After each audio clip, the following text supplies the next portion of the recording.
Anyhow, though, good morning and welcome to the presentation on Operation Tailwind. I'm going to give show a couple of videos as an intro, then I'll do a slide presentation on the history of why it occurred, and then about the battle, and then I'll be followed by Jim Moriarty, who an old Marine helicopter door gunner who's also an attorney and did some of the litigation against CNN when the stuff hit the fan later on. There, now I hear it.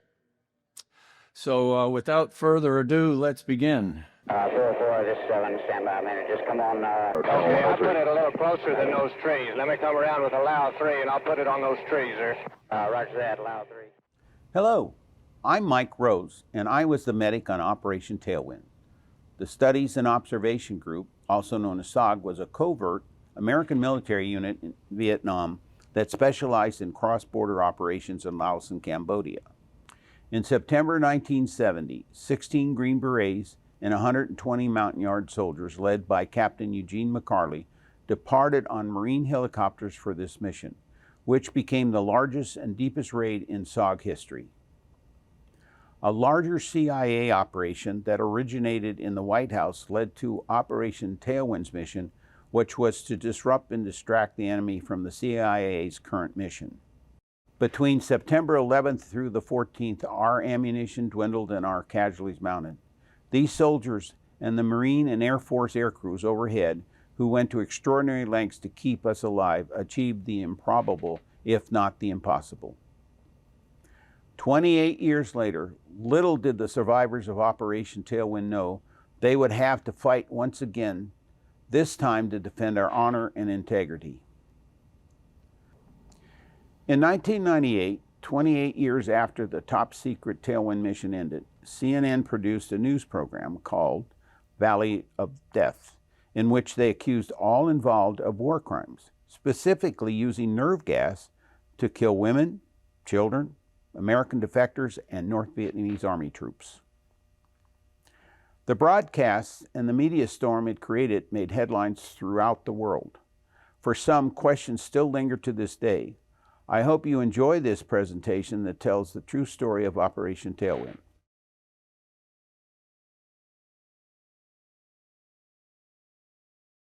We descended, and I said, this is SPAD 03, Tailwind, how do you read? And this voice came up and said, morning, SPAD.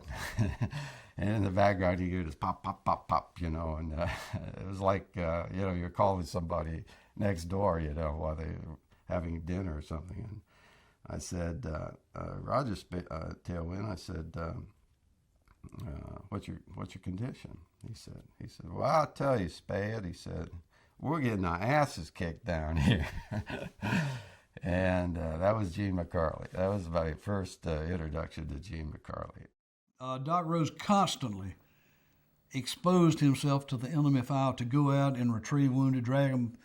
Under heavy fire, Doc would run out, just totally disregarding the incoming fire, to either treat the wounded on the spot or he would pull them to safety. And I'm not saying you weren't afraid, but if you sit down and do nothing, you are going to die. If you get up and you do it, and you rely on your training like they gave us, yeah, you may get hurt, yeah, you may get killed, but then there's a better chance that you're going to get out of there. But if you do nothing, you aren't getting out of there. He communicated that to the lead 53. It was their decision whether they wanted to attempt the extract or not in a marginal hot zone with an emergency medevac. They made the decision to try it. Courageous decision on their part. But we were taking hits, and then I believe one of the Marine Corps gunners was hit then. And Gary was working on these people inside the aircraft as we were taking off, and you could hear the bullets striking the aircraft. They can tell you what they want about helicopters auto-rotating. Well, they auto-rotate about the same speed as a rock does. And I knew we were going down, and I turned to, Mac was sitting right there, and I turned to him and I said, I'll see you in hell. And he smiled at me and nodded his head. And Jimmy's crazy. The night we were surrounded and were in contact all night,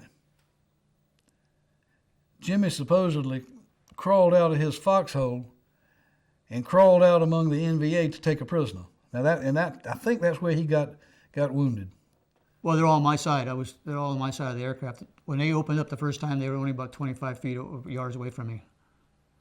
I mean, they could have shook my hand. Why they didn't shoot me, I don't know. I mean, I have no idea what their training was, but they had an easy shot for me. And they said they tried to shoot the helicopter itself. Where were most of the rounds coming in? Do you know?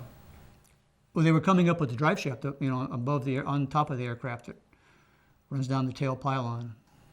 And so, how did you respond? I waxed them. we stacked the dead Montagnards up, and I stood on top of them so that I could reach the aircraft to pull other people out. Excuse me. The people that flew over us, words just, I can't find the words to describe my feelings for these guys, because they say we're crazy to be on the ground doing what we did, but they're a damn sight crazier than we were because they flew through bad weather, just walls of steel, hot steel that was coming at them. Their ships were shot to pieces, and yet they kept coming back for more. So I'm preaching to the choir here, but what everyone calls the war in Vietnam, a lot of us here know why historians call it the Second Indochina War, because it wasn't just North and South Vietnam. There were battles going on in Laos and Cambodia, and the whole Indo-Chinese peninsula had people fighting in the conflict. In May of 1959, to give you a little history, the NVA created the 559th Transportation Group, and they were to create a trail to resupply insurgencies in Laos and later South Vietnam. The CIA was tasked with organizing troops to keep an eye on the NVA and monitor what they were doing. International politics, as we'll see, played a big role. Both Laos and Cambodia claimed neutrality, and there were factions in each country that wanted to go to the communist side or to the non-communist side, and the leaders of those countries were walking a tightrope, going back and forth on the issue. So the 559th developed a trail along the western edge of the Annamite Mountains, which was the border that runs down the spine of the peninsula, the border between Laos and Vietnam. It began as just a few trails with peasants pushing bicycles that were loaded like pack mules with 100 kilos of food, ammunition, or whatever. But by 1970, it grew into an engineering marvel. A truck could drive the length of the trail on gravel roads. They'd pull the trees canopy together. They'd tie them together so it covered the roads and couldn't be seen from above. They'd build bridges under the streams that were about 12 inches beneath the water. Trucks could cross, but you couldn't see them from the air. They had 6 different pipelines carrying POL, and the place bristled with anti-aircraft positions. Traffic, of course, as a lot of y'all know, was seasonal, heavy in the dry season, wet in the light season. You can't tell from the right-hand part of that slide. It shows the rainfall in Laos, annual rainfall, and for that section right along the Ho Chi Minh Trail, it's 120 to 140 inches of rain a year. And of course, most of that came in the wet season, so it was weather was a big player. In 1965, Prince Sihanouk, the leader of Cambodia, caved to communist pressure, and he threw the Americans out. He expelled us, severed diplomatic relations. What he did opened the country to the communists, and the 559th came down, and within 14 months had built another trail. They called it the Sihanouk Trail. So it ran from the port of Sihanoukville and ran all the way up along the Mekong River, and then spurs went off to the east to deliver equipment for the communist, the NVA, or the Pavan troops. 70% of the equipment, all the troops came on the Ho Chi Minh Trail. 70% of the equipment went via the international waters on Eastern European freighters and used the Sihanouk Trail.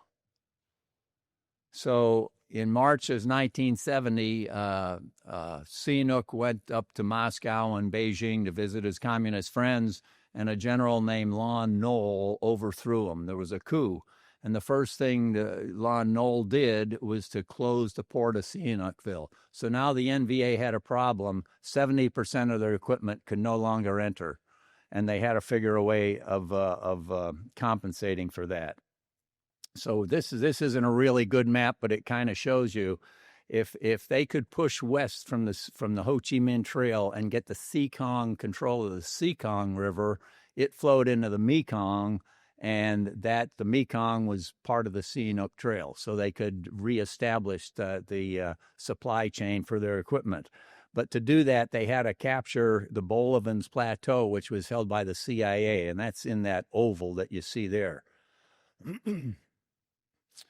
So they pushed forward and they overran a bunch of CIA positions on the Bolivans Plateau and got the Sekong River Valley, which got the attention of people in Washington. Henry Kissinger headed up a group called the Washington Special Action Group that had people from State and Defense and CIA and Joint Chiefs on it. And their major topic of discussion became how to recapture the Bolivans Plateau and control of the Sekong River Valley. And they came up with what was called Operation Gauntlet. It was going to be the largest CIA operation ever, 5,700 mostly Hmong warriors led by CIA guys. And they were going to be inserted over a couple of weeks to recapture they were called Paxi sites, PS 26 being the main one. They were going to recapture these sites and the Sekong River Valley. In conjunction with that, the Washington Special Action Group tasked DOD through the chairman of the Joint Chiefs. They wanted a diversion. They wanted a reconnaissance in force east of a village called Chavan, and it was beyond the normal 20-kilometer limit that SOG would operate in.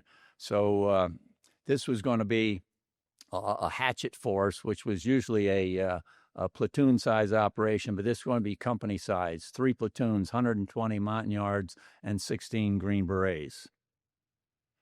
So that's the general area of where it was taking place. And here's a better map. It shows you can see the eastern edge, the escarpment of the Bolivans Plateau on the map on the left, and the Sekong River runs along at the foot of the escarpment. And then up to the north is the village of Chavan. The CIA op plan was to put a battalion north of a highway going into Chavan and another battalion south, and we were tasked with Operation Tailwind to block access coming from the east, to just cause a distraction and prevent any reinforcements coming from the east. And that was the genesis of Tailwind. It was going to be a tri-service mission. Normally, the 20th Special Operations Squadron the Air Force had a bunch of Jolly Greens, and they started getting CH-53s. They would normally insert large groups like that, but they were busy with the 5,700 Hmongs, so they tasked the Marine Corps to do the heavy lift in. But of the tri-service mission, of course, first was SOG.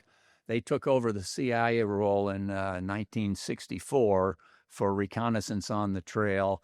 As y'all know, most were just recon missions where you didn't want to be seen or hear or heard, but and they operated within 20 miles of the border, or 20 kilometers, excuse me. The hatchet force was going to be led by Gene McCarley, Captain Gene McCarley, 3 platoons in his command element.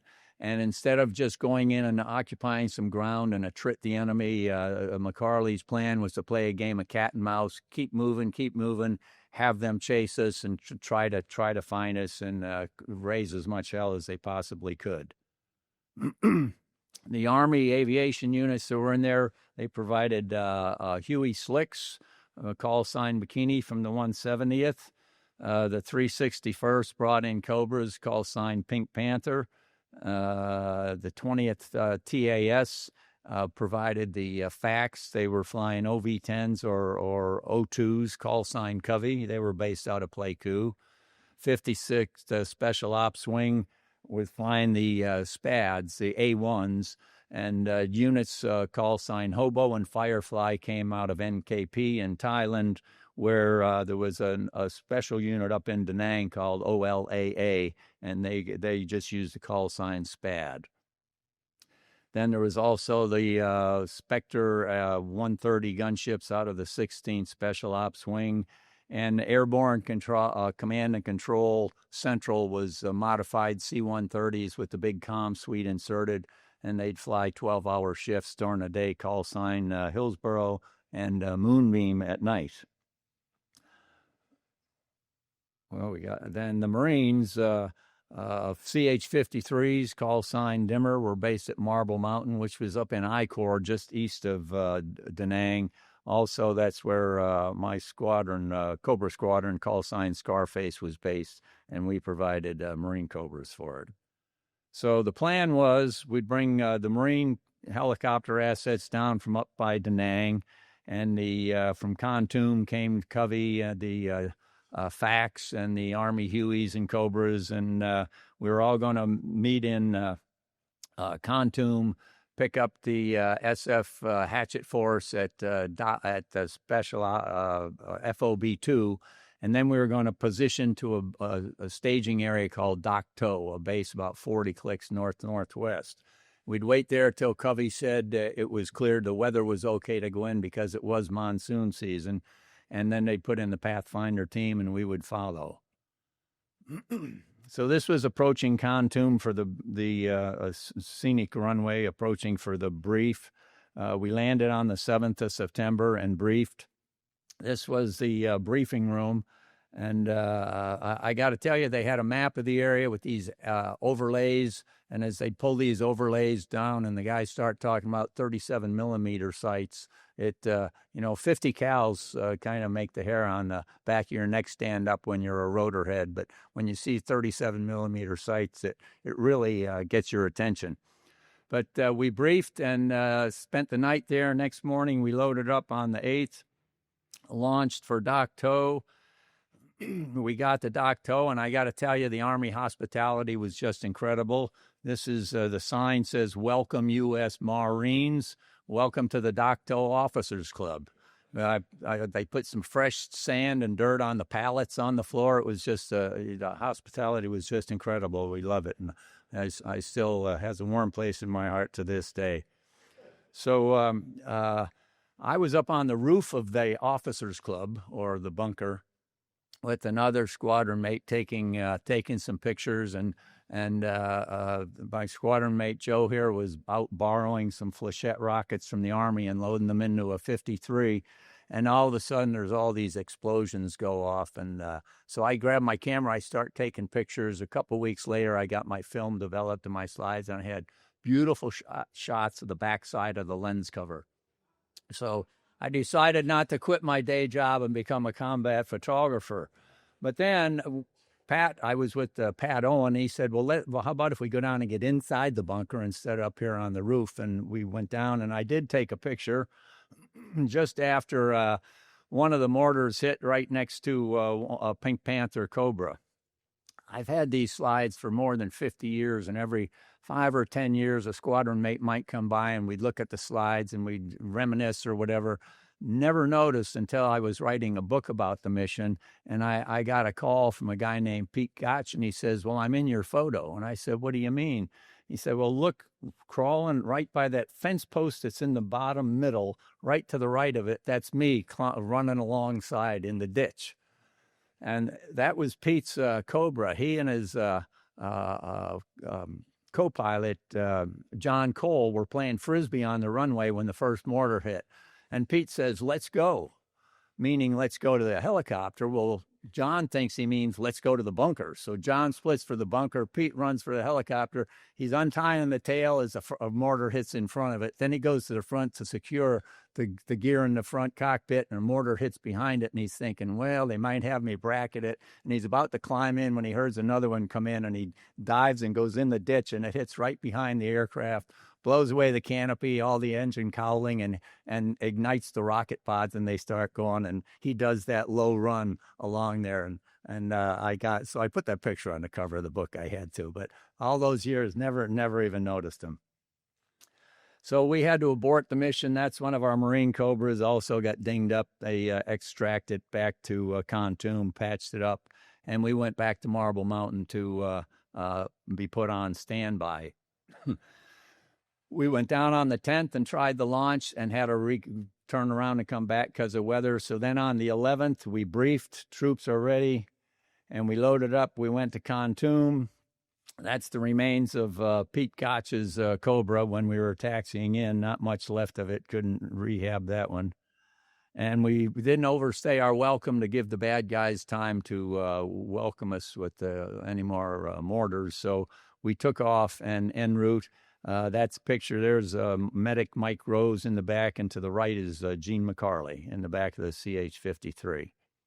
We got to the insert area. Pathfinder put in the team and said, all's quiet here, quiet as a church.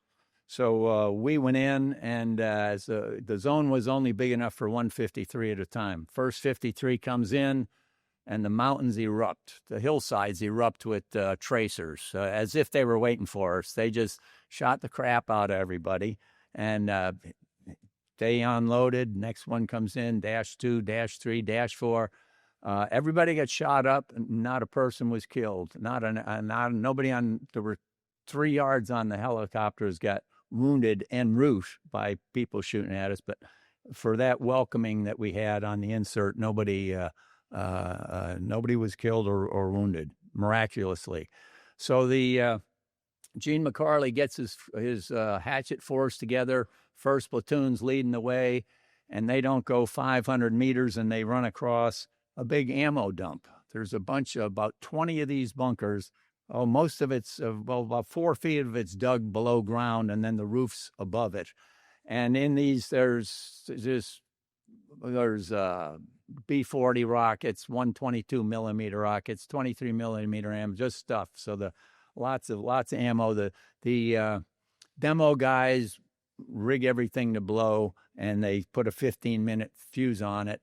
And the hatchet force headed out, and Gene McCarley told me, he said for hours after that there were just secondary explosions going off. But there was just tons of stuff that they saw in those bunkers. So that was the 11th. On day 2, unfortunately, they kept running into NVA patrols. And they'd engage them and then turn, go another direction, find some more, turn, and the casualties started to mount. And Mike Rose, the medic, was starting to get busy.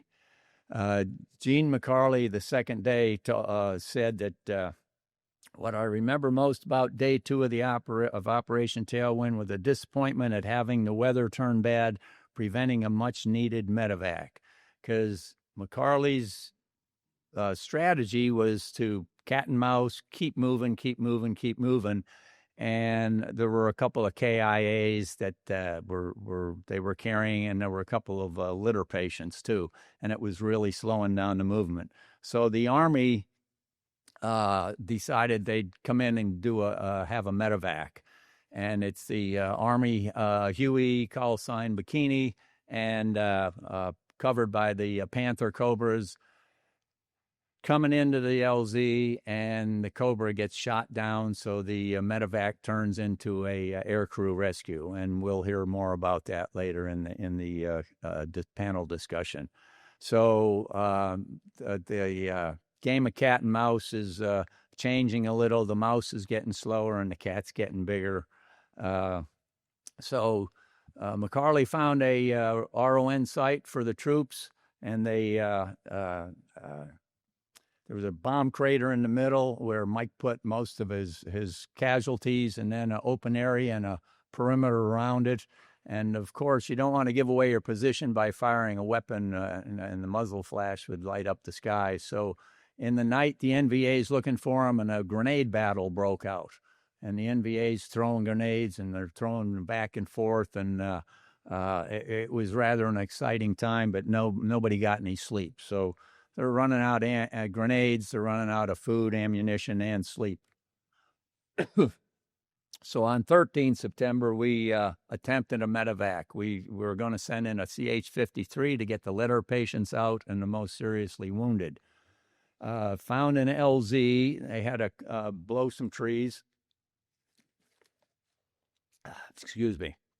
Had to blow a couple trees, and a CH-53 flown by Bill Beardall came in. And he was going to have to come in and then lower vertically down. And he got down to within about 5 feet of the ground. Doc Paget's in the back with another medic, Doc Brown. And Mike Rose is handing up the first litter patient. Well, the 53 starts taking all these fires, getting severe vibration. Then the rotor hits a tree, so they take off. Made it 2 or 3 clicks down the road, losing hydraulics, and they landed. So now this resupply becomes an air crew rescue as well. So we had another 53 with a big ladder on the back as a search and rescue. They came in. It's a 6-foot wide ladder, 3 steel cables with these aluminum rungs. They roll it out the back because they couldn't land next to that down 53. Everybody comes out and jumps on the ladder, and they're lifting the crew out and the SF medics that were on board. This is another one of these pictures I and friends looked at for 50 years and never noticed. In the bottom left-hand corner, you can see a 53 sitting on the ground, and that was Bill Beardall's 53. After they were on the ladder and extracted, and the rotor was just slowly spinning. He said it looked like a wounded bird that would never fly again. So I think the Spads rolled in and destroyed that one.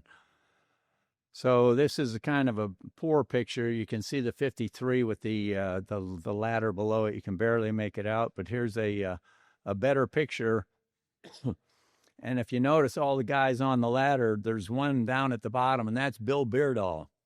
He was with the others, and he sees the end of the ladder flopping around like this, and he thinks it might go up and hit the tail rotor, and he says, geez, we'll all die if it does that. So he climbs down several rungs. Well, Bill was about this big and weighed 140 pounds, and then he realized, I'm not going to make any difference on this, so he just stayed where he was. But that's Bill Beardall on the bottom of the ladder.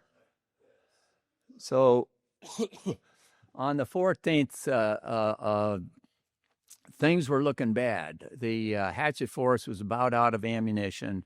Food you can live without. And water, as long as you got the iodine tablets, you can drink the muddy water.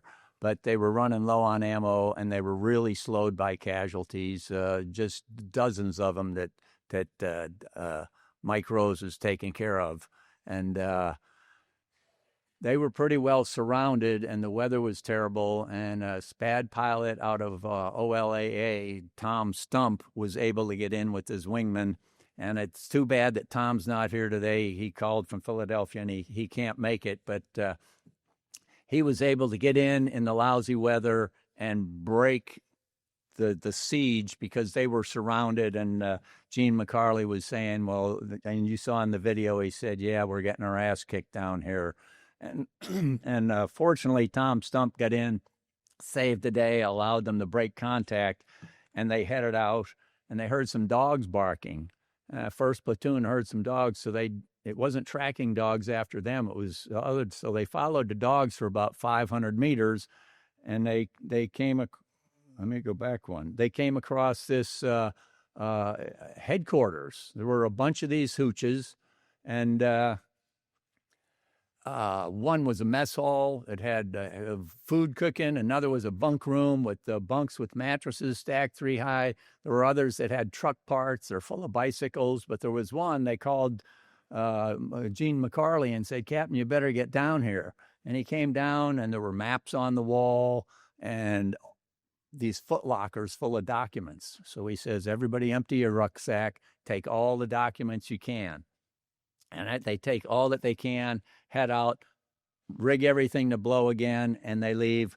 Well, now the NVA is really pissed because they know they've overrun this local headquarters, and they probably got an intelligence trove here, and they don't want them to get away. So more NVA are coming down the highways from the east, truckloads of them, and these trucks are carrying 37 millimeter anti-aircraft guns. And this has been going on for 2 days. So Gene McCarley's thinking, well, we're just going to get another medevac in here. And that was the initial plan for the 4th day. Get a medevac in here. And then we'll have maneuverability, and we'll get resupplied, and we'll continue with the mission. But Tom Stump looked at all the people around them, how they were surrounded, and said, "You got to get out of there or you're not getting out." And then later on, fact showed up. Gary Green, who's here with us today, shows up and sees the situation and says, "You got to get out now." So what was going to be another medevac resupply attempt turned into an extraction. And for that, they said we'd have to use CS. You have to use tear gas. So they gave us all gas masks. Some people got aviation gas masks, which are nice because you can plug your intercom into it, and there's a microphone, and you can talk to each other. But some of us just got the old Mark 17 gas mask that y'all are familiar with, and put that on and put a form-fitting pilot helmet over it. Had these buckles digging into my head, tears coming to my eyes. And then you have your boom mic, and you can't talk. We tried holding against our throat and couldn't communicate. So we all took the masks off and didn't use them, which is kind of a significant thing you'll see later when we're accused of using nerve gas. But so there's a picture that Gene McCarley took, and you can see the skies started to part, which was a very good thing. There's one of our Cobras in close. And we use 4 53s to put everybody in. So the first 53 is coming in, and Sergeant First Class Bernie Bright pulls out an orange panel from inside his shirt. He stands up in the middle of the firefight, holds up this panel, land here. First 53 lands. Bernie turns around, drops to one knee, starts shooting at the enemy. They load on all the documents. They load on all the wounded, as many yards as could fit. He takes off. Second 53 comes in. Same thing. Bernie stands up, holds his panel, turns around and shooting. Third 53 comes in, flown by Don Persky, and comes in and lands. And Bernie does the same thing. He's turning around and shooting. And then he noticed Gene McCarley running for the aircraft, and Mike Rose and First Sergeant Morris Adair. And he thinks, well, 4 brought us in. I thought 4 would take us out, but it looks like this is the last bus out of town. And he went running for the back and was the last guy to get on the aircraft. As he gets on the ramp, there's thick elephant grass there, and he and Gene McCarley are on the ramp. 5 NVA come out of the elephant grass, and they killed them. But I spoke with Gene McCarley many times over the years, as I used to get up to North Carolina and have lunch with him. And he always said to me, he said, "I don't know why one of those guys didn't just throw a grenade right in the back of the helicopter. They were that close." But they didn't. Meanwhile, Don Persky's sitting in the zone. Bill Batty's his co-pilot, and Sergeant Snipes is his crew chief. And Snipes is there with this, the big cord outside the aircraft, and he's doing the onload, get in. They get number 1 engine shot out. So now finally, the last person's on. Snipes says, "Okay, go," and they pull it out with 1 engine. They're going, get up to about 4,000 feet. And Persky says, "Okay, you can take your masks off now."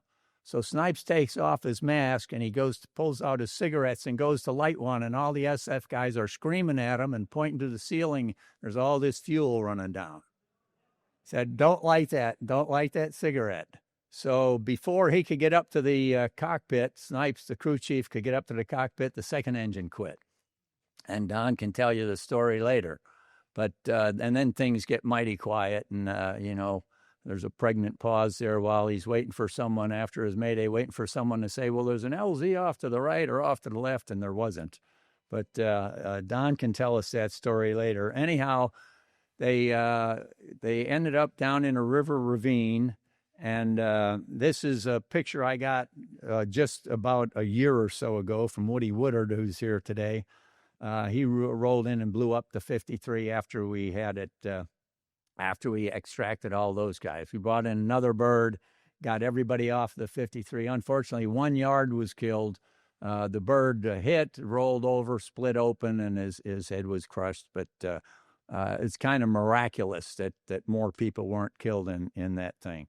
So anyhow, everybody made it back to Dak To, a cold or warm Schlitz waiting for everyone. There's Mike with 2 beers in his hand.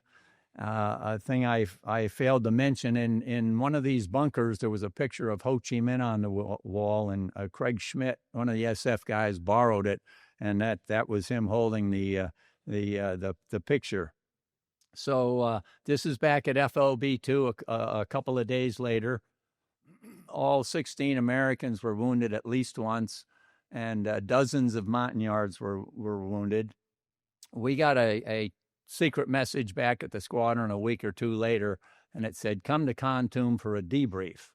So we went back to FOB2. We all got in the back of a 53 and flew down there with a couple of our snakes and for this debrief, and steaks were on the grill, and the beer was flowing, and we spent a great afternoon.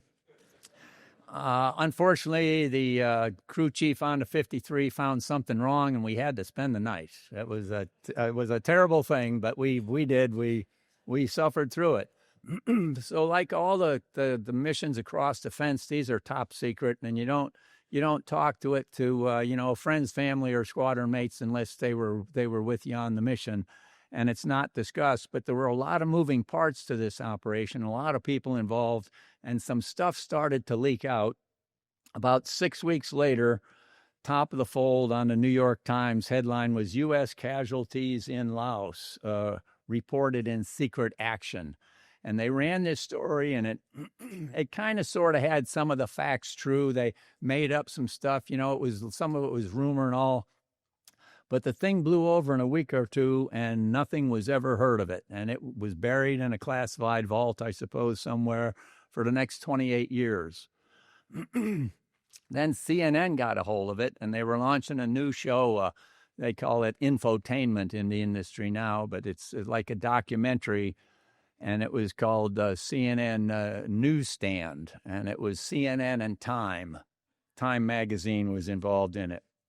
So they aired this documentary, and in it they accused everyone involved in Operation Tailwind of war crimes, specifically, as Mike said in the introduction, of using nerve gas to kill women, children, Americans, and NVA. So the episode was called Valley of Death, and it was shown on 7 June of 1998.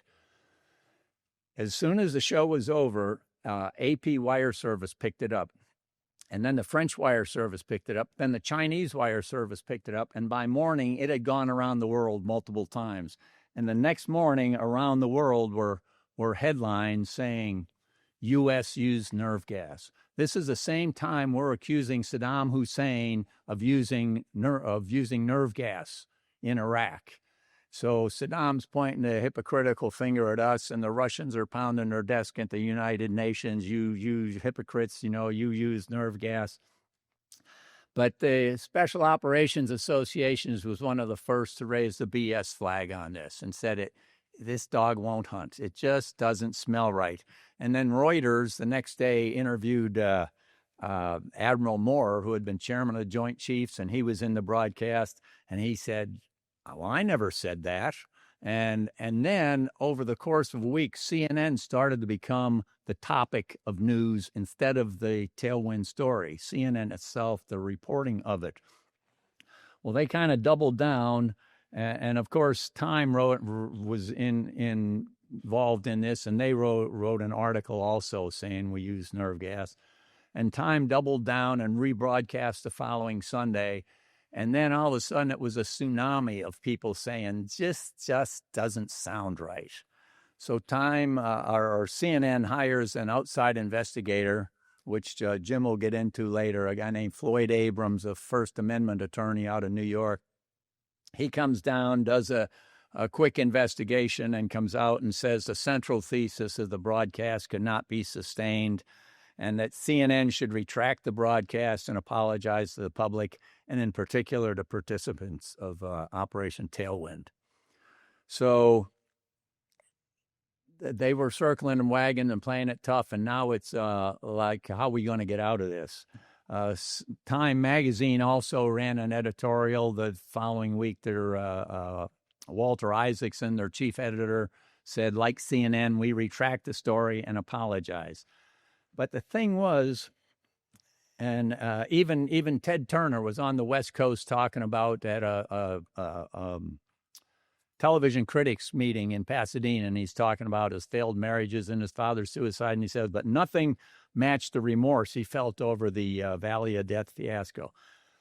Thing was, the apology wasn't, they didn't say it didn't happen.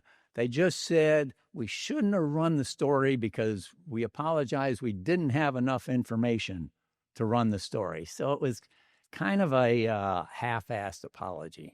But there was some good news came out of this. DOD investigated, and then they declassified all the documents to all the services involved, CIA and everybody declassified all the documents. And when people saw what all SOG had done, in April of 2001, SOG was awarded the Presidential Unit Citation. Well-deserved. And Sergeant Schmidt, I guess it was, had the picture of Ho Chi Minh, presented it to the SF Museum up at what was Fort Bragg at the time. And then people saw what Mike Rose had done. Mike had been written up for the Medal of Honor, and it was downgraded to the Distinguished Service Cross. And when they saw what he had done, the Congress waived the 5-year wait that normally applies. And in October of 17, Mike received the well-deserved Medal of Honor. So, as we like to say, that's my story. I'm sticking to it. But for the rest of us mere mortals, we like to say that the best medal is a live man's smile. So with that, I'd like to introduce Jim Moriarty.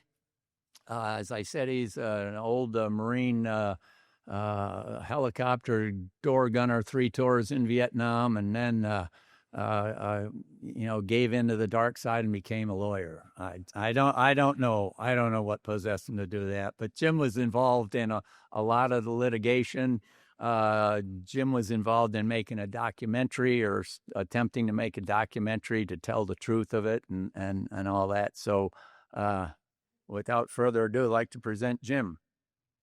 I'm going to play a little video, and then we'll take a little break during that video, and then I want you to come back, and we're going to have some fun. They say the last battle of every war is the battle to tell the truth about that war. We're here today to fight another battle, in what I call the last battle of the Vietnam War, the battle to see who's telling the truth about that war. 23 years ago, I was hired to represent the last 3 SF guys, who were suing AOL, Time Warner, and Peter Arnett. Because the lawyer who had the case before I had the case had already won a motion to dismiss, I felt very safe spending a lot of money to get the case ready for trial. And what I also did was I had about 150 hours of video done of all of the participants who were on the mission. We did 35 or 40 interviews. And that video that you saw earlier came from that. And then I took 10 or 15 depositions, and we take those under oath, and we capture the video of those. Nobody's ever seen that video.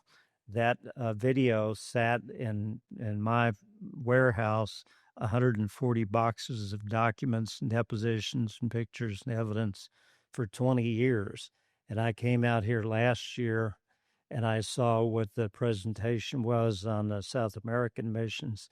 And I said, we've got to revise that data. Now, I'll tell you, there are two, besides Mike Rose and frankly, all of y'all, there's a whole bunch of other heroes in this room that are responsible for everything we've done here today.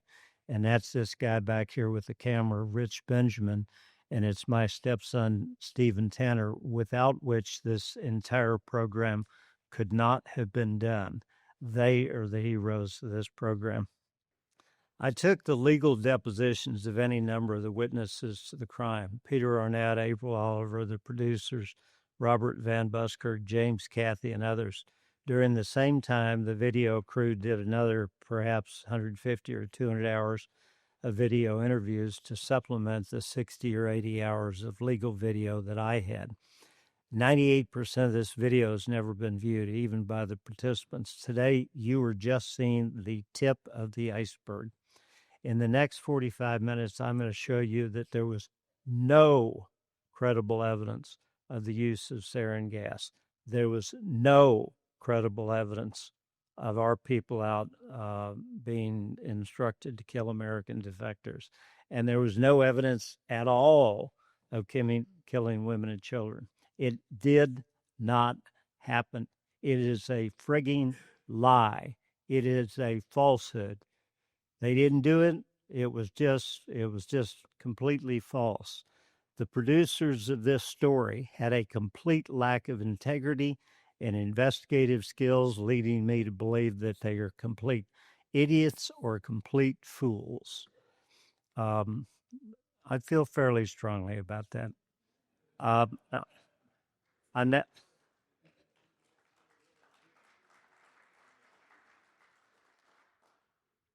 now going to show you a bunch of the CNN broadcast video, and then I'm going to show you what the truth was.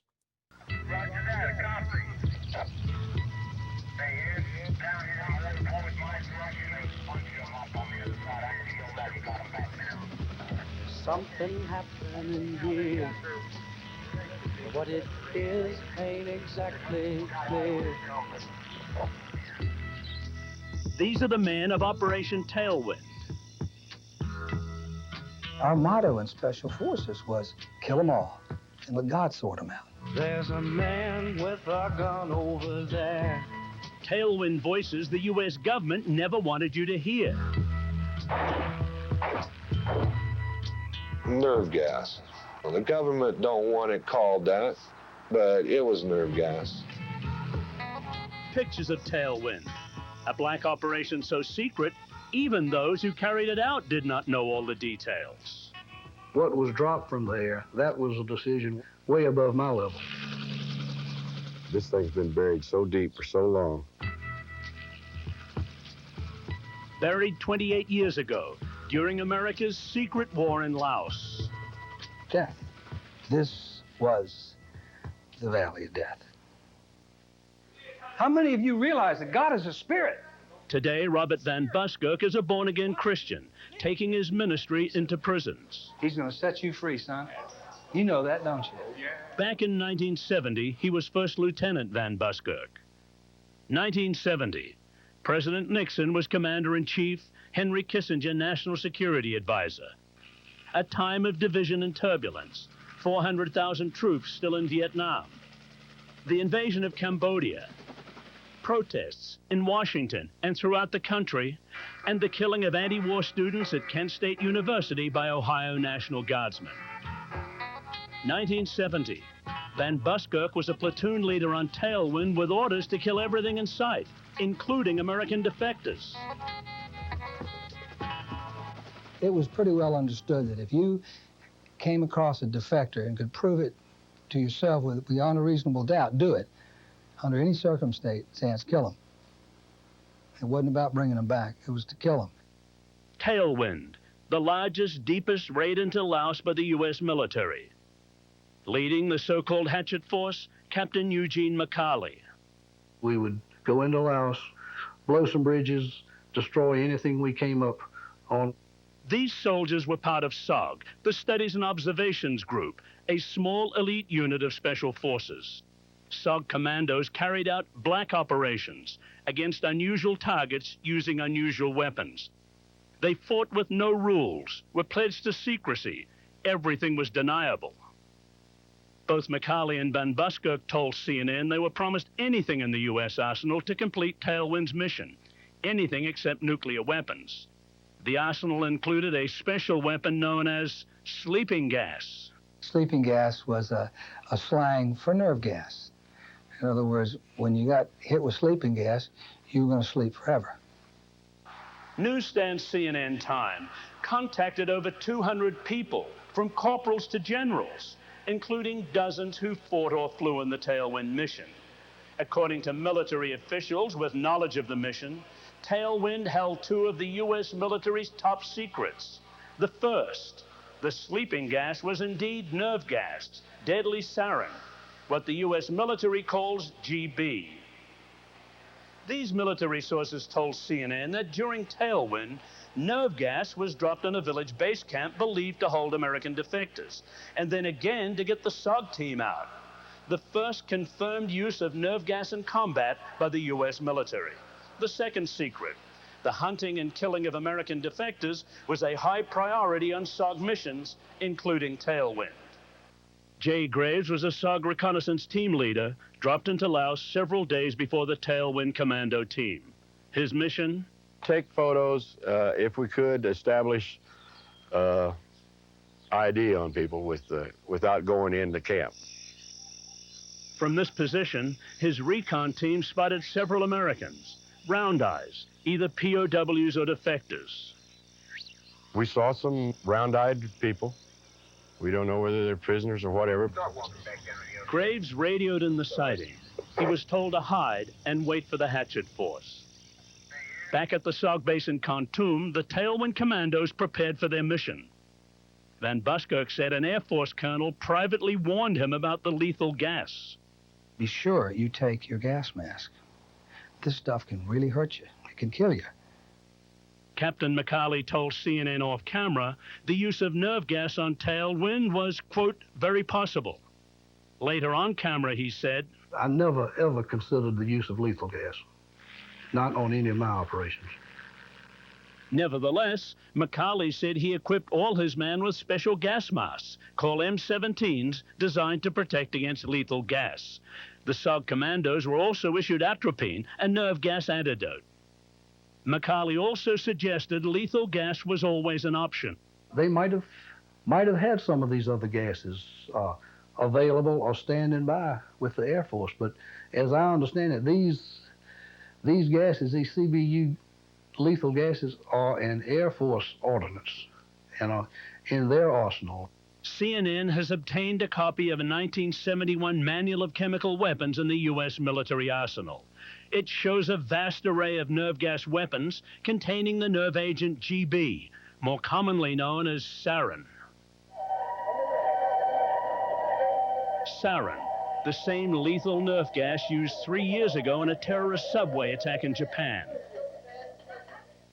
Admiral Thomas Mora was chairman of the Joint Chiefs in 1970. He spoke with CNN producer April Oliver.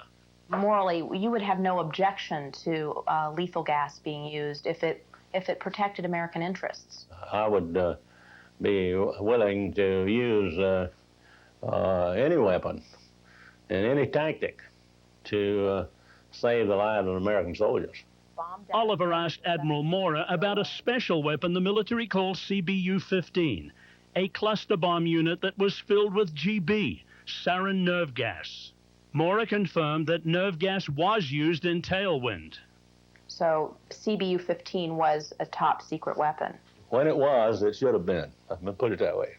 What's your understanding of how often it was applied during this war? Well, I don't have any figures to tell you how many times. I've never made a point of counting that up. I'm sure that you can find out that from those that used them. So isn't it fair to say that Tailwind proved that CBU-15 GB is an effective weapon? Yes, I think, but I think that was already known. Otherwise, it never would have been manufactured. Because as far as I'm concerned, the Bible is our way to know Jesus. Today, Jim Cathy is a Baptist preacher. On Tailwind, he was in charge of Air Force resupply for the SOG commandos. On the ground 1 day ahead of them, he spent 5 hours closely observing the village base camp. Through binoculars, he spotted 10 to 15 long shadows, Caucasians much taller than Laotians and Vietnamese. I believe that there were American defectors in that group of people in that village, because there was no sign of any kind of restraint. In retrospect, I believe that mission was to wipe out those long shadows. I'm sure that there were some defectors. There are always defectors. Admiral Mora acknowledged in an off-camera interview that Tailwind's target was indeed defectors. While he would give no firm estimate, Mora indicated scores of U.S. military had defected during the war.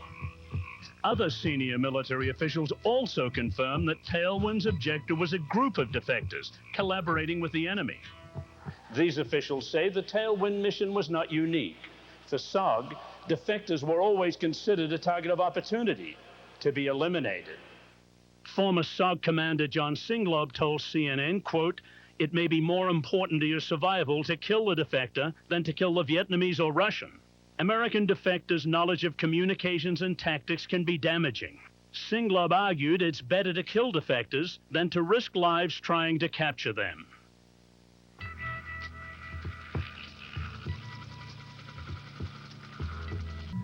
There's something happening here. September 11th, 1970.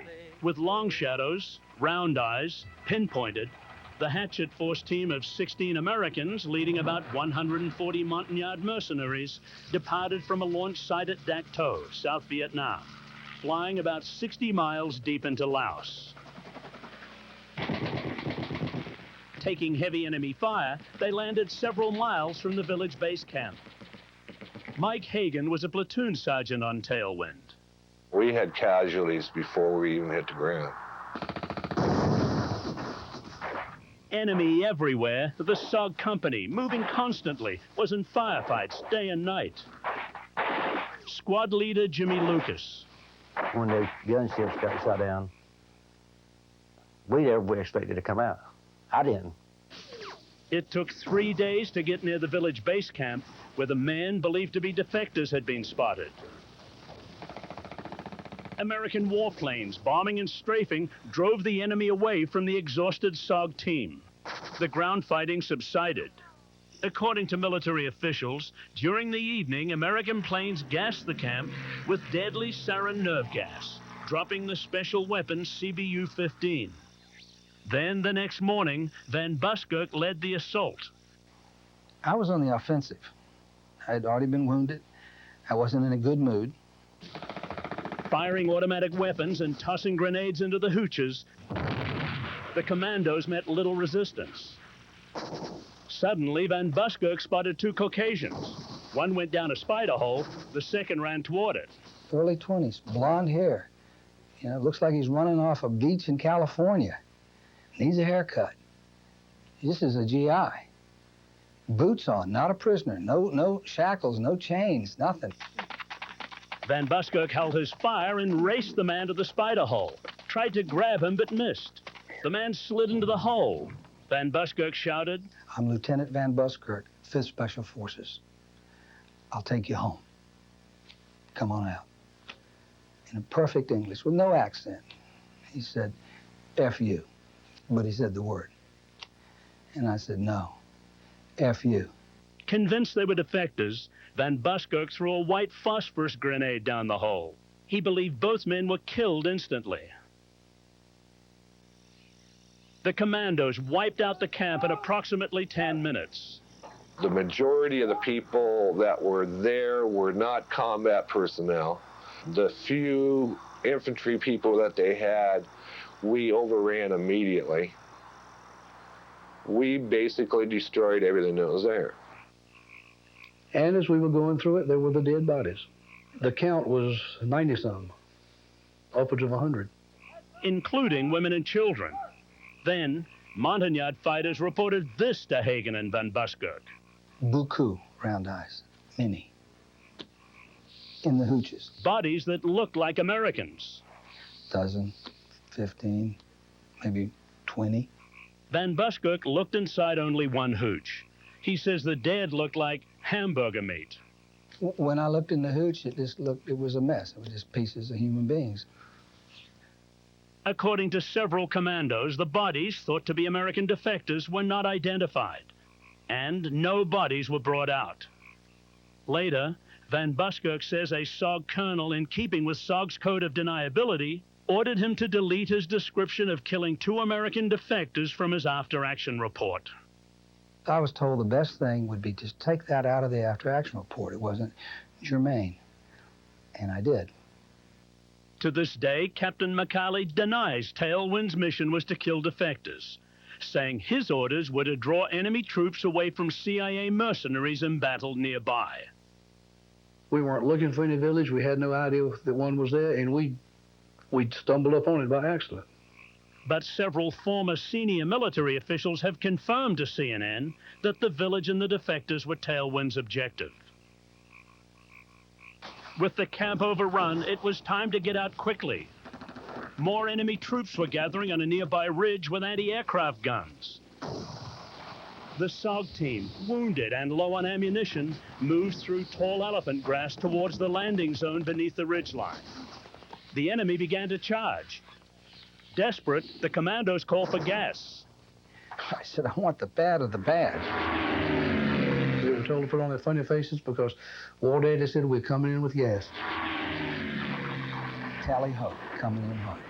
Gas is coming. Quickly, 2 low-flying A-1 Skyraiders swooped in and dropped gas. And it started coming. Pop, pop, pop, pop, pop.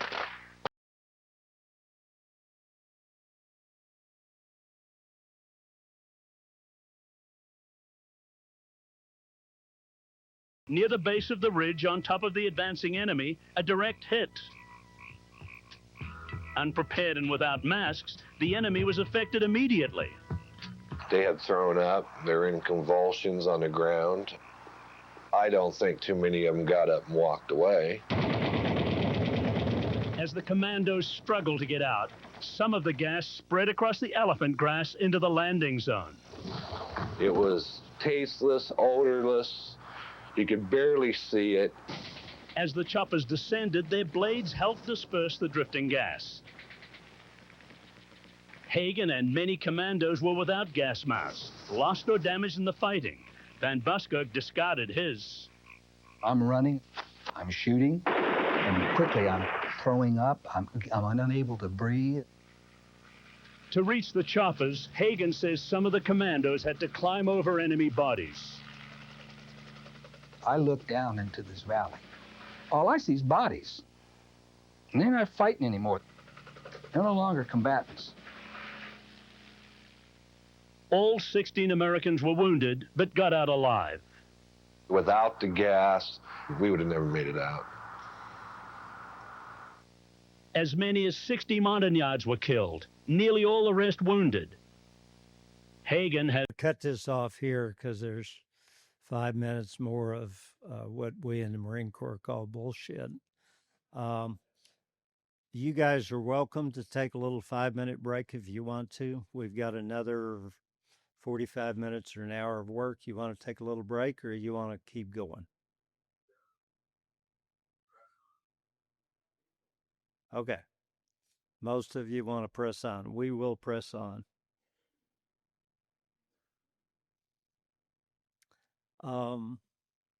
The hardest part for me on this from a litigation perspective is they appeared to be using our people's testimony to prove the truth of what they were asserting. And I'm going, I don't understand how that works. Why would those people say that? So I had to go in and start asking pointed questions about why people would say that. Now, James Cathy, there were three people that were primary sources of information on defectors: James Cathy, Jay Graves, and Van Buskirk. Jay Graves wasn't on the mission. He didn't go. He wasn't there. So whatever his testimony is about defectors, he's making it up.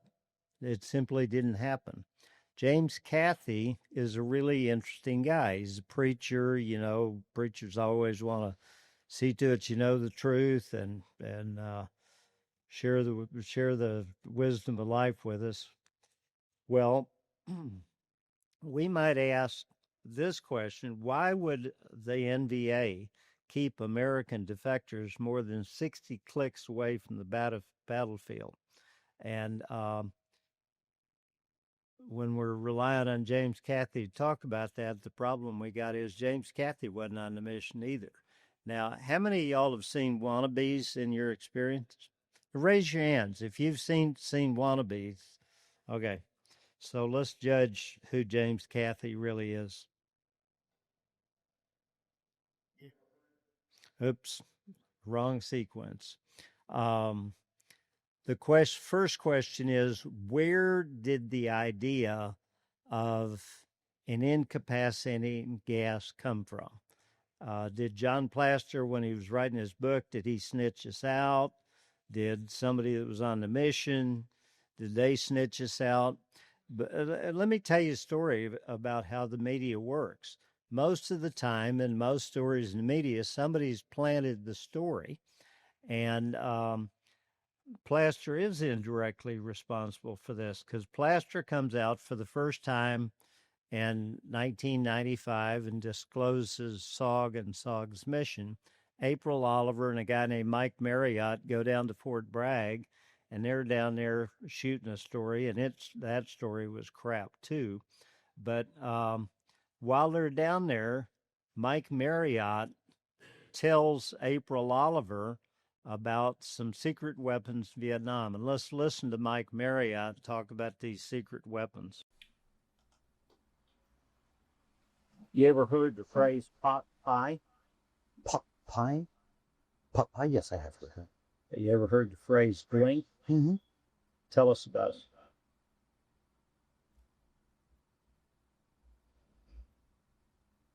I need to consult with my counselor.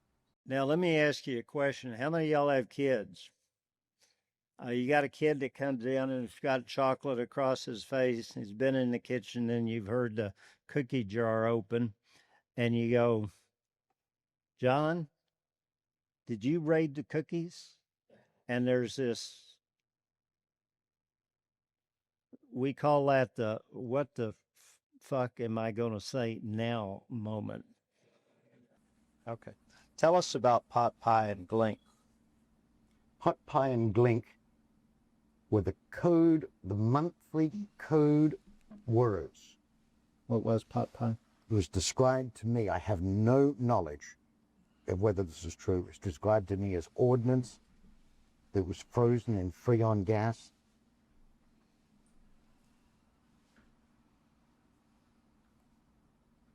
It would be dropped over me,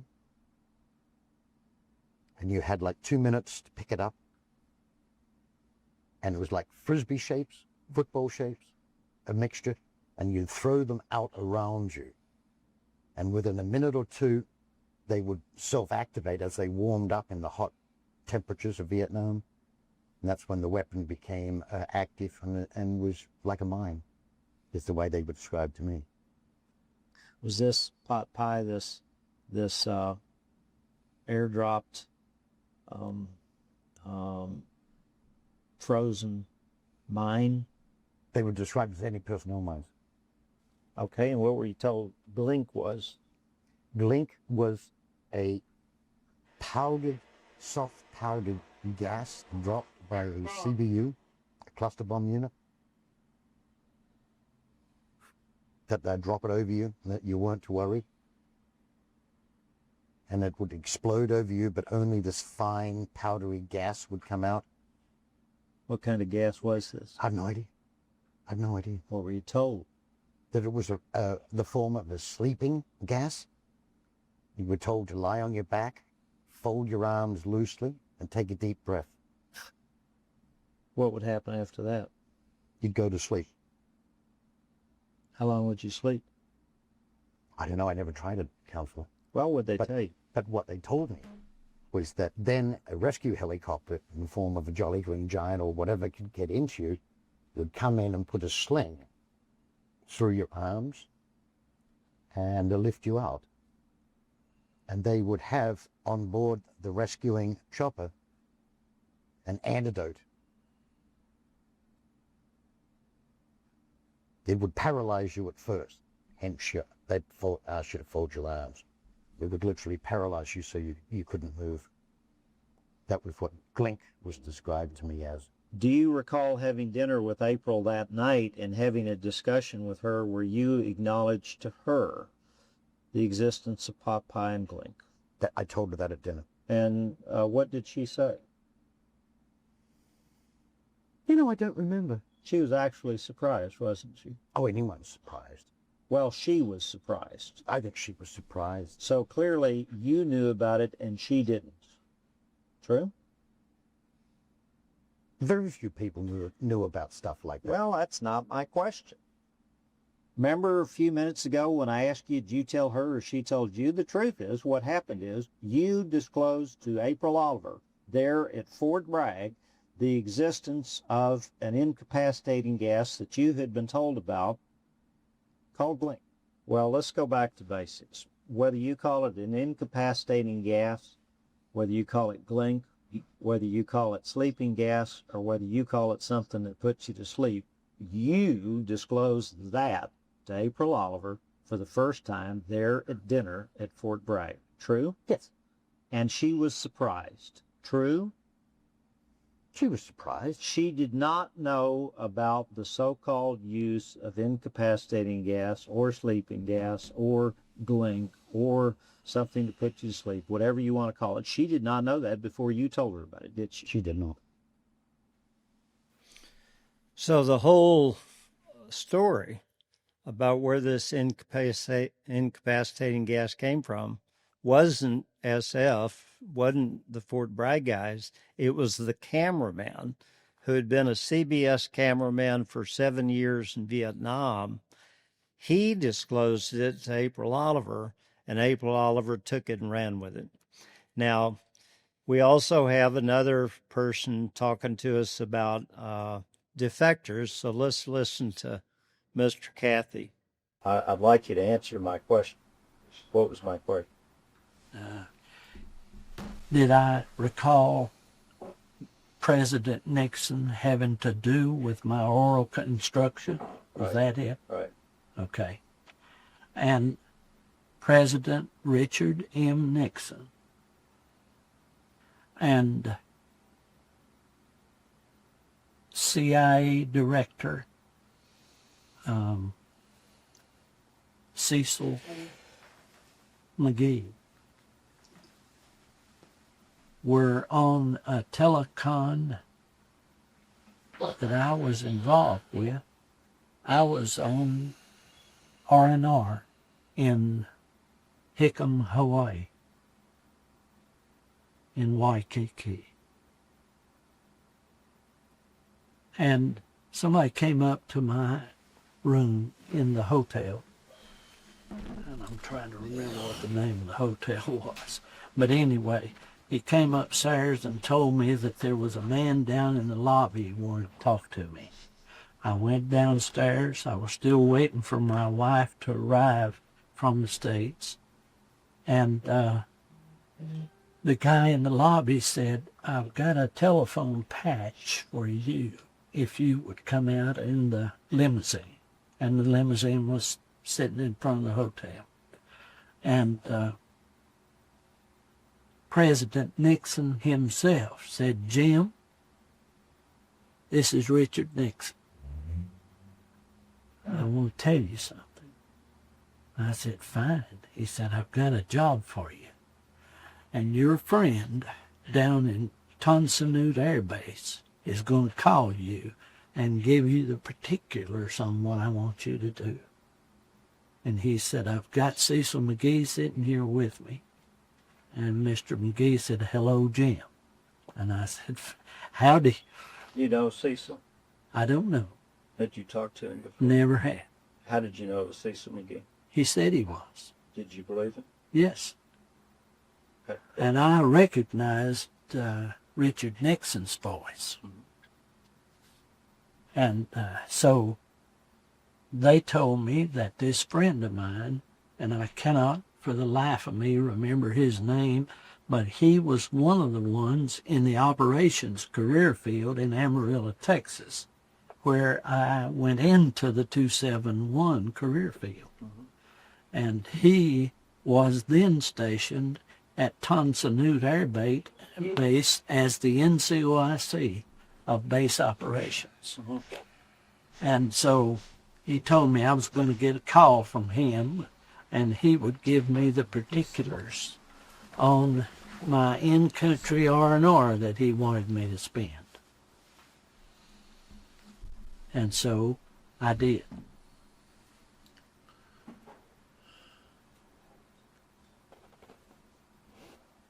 So anyhow, that's where I got my oral directions. The first step in my oral directions, and that was when I was on leave to be with my wife for our 13th anniversary. What's your wife's name? Comforting. I mean, I don't know about y'all, but I don't ever get calls from anybody but the vice president. Now, so he gets a call from his buddy, and so he goes out into the countryside and he launches from here to there and here to there, and he's wearing his Hawaiian clothes, and then he shows up in Laos. And let's hear what he says about showing up in Laos. At Dak To, I was to be picked up by a helicopter and taken from Dak To somewhere near a village, and I can't remember the name of it, Chan Tang or Cha Tang or whatever the name of the place was, and was to be taken there. Then when I got off there, I was to go up onto a ridge, and the ridge was in direct line with that set of latitude and longitude, and there would be some people there to show me a hidey hole. And believe it or not, you're talking about an understatement, a hidey hole was, because it was a lattice work of bamboo with grass stuff on top of it, and something that you couldn't look through, and that was a complete cover, and was to go in there. And there again, I don't remember the name of the Vietnamese, but he was a Montagnard, and or Montagnard, and we called him Slew. But anyway, he was to be there, and I was to say, "This is Jim Cathy," and he was to reply his name, whatever that was. I don't remember what it was. So anyhow, I got down in that hidey hole, and there was all kinds of good stuff in there. But it was all Vietnamese stuff. Food, water, and there were 4 AK-47s. We didn't have any kind of weaponry at all. And so down in the hole I went, and sawed out my corner, and that's where I spent the night. Now, I assume most of your hidey holes came fully equipped. I mean, it wouldn't seem fair to send you out there in the woods without having somebody there and, some ammo, rifles, and ammunition, food and water. And then you go up and you say, well, I'm Jim. Isn't that how it works? Well, I was with our country's fighting forces, the United States Marine Corps, so I didn't actually get down like on the ground. But if I got down on the ground, would I have a good hidey hole like that? So the question becomes, how did CNN learn about James Cathy in his hiding hole? Well, let's ask. 11:06. Now,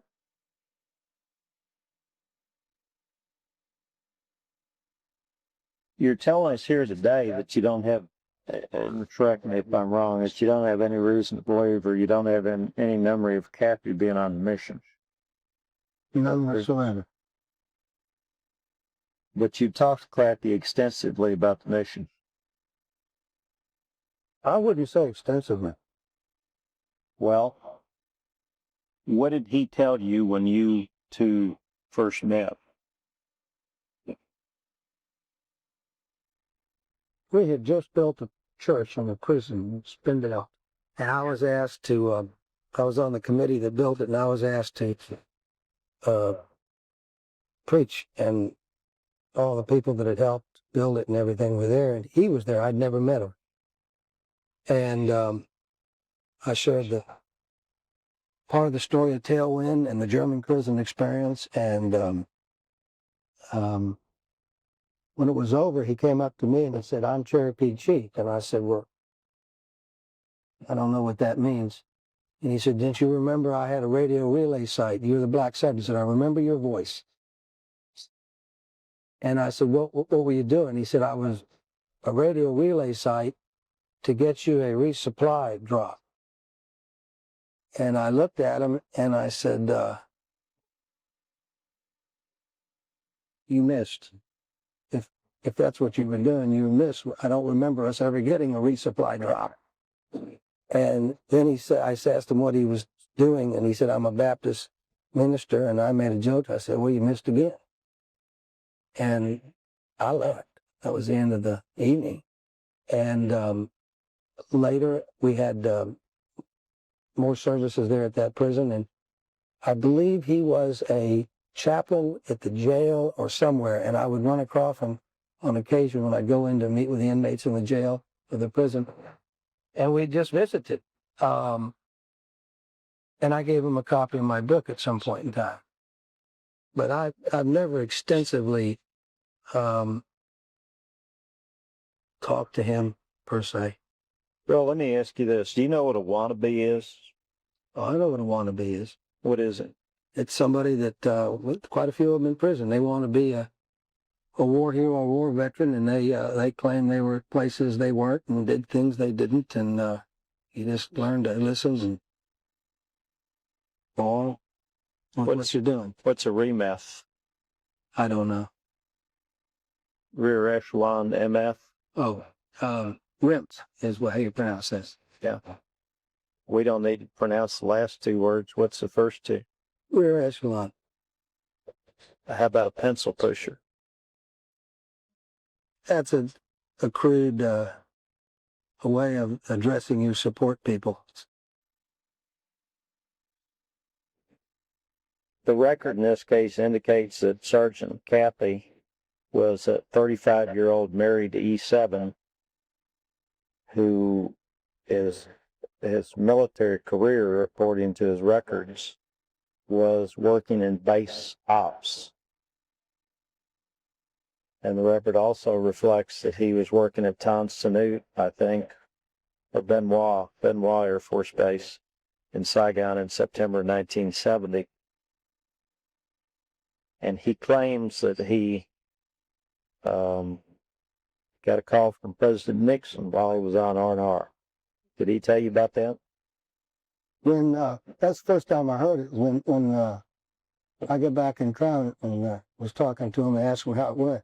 He relayed that story to me, and I just I just listened. I've heard many stories like that from inmates. Is that story true? Or potentially true? I don't have a clue. I've learned not to judge that stuff.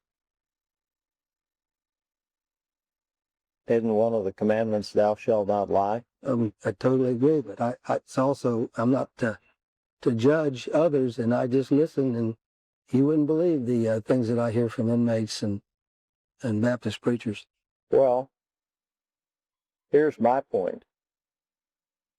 There are people who say that you gave James Cathy's name, address, and phone number to CNN.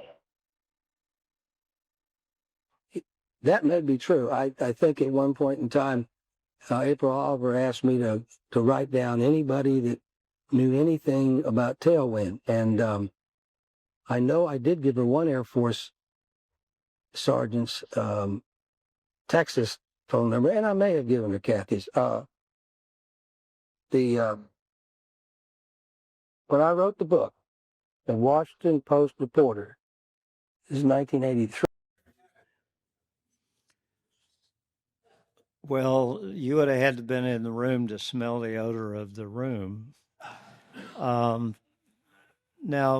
James Cathy was on the mission. He was the vice commander of the mission, and he swore up and down that we use sarin nerve gas and we're out there killing American defectors. But what kind of guy is James Cathy? Is he someone who we should believe? No.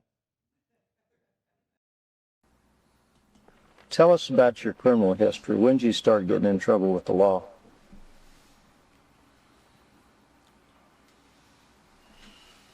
I first had problems with the authorities in Germany in 1972.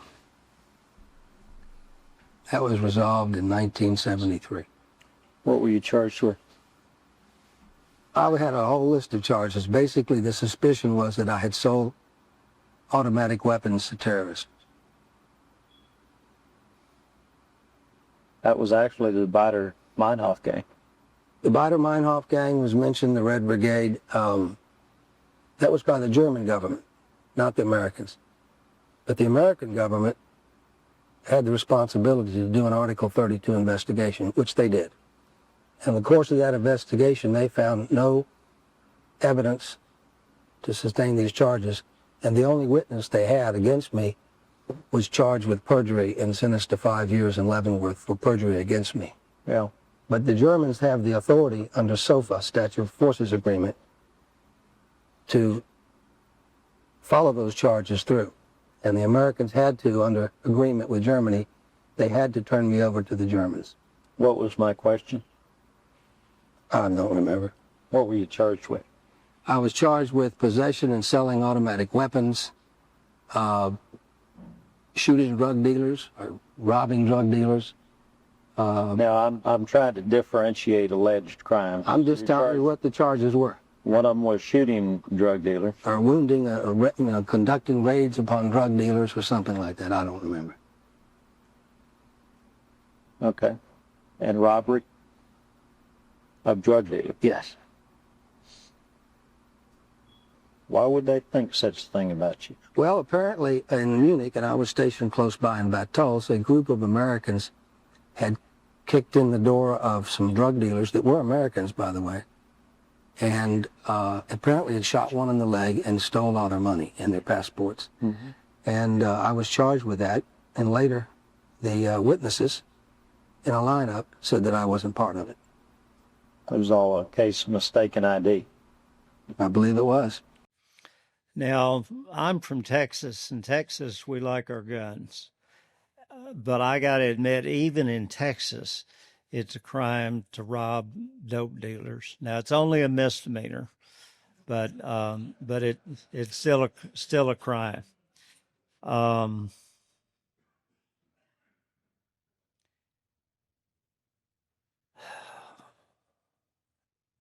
I've really struggled with this deal because I really believe that there's a thing called truth and that truth matters.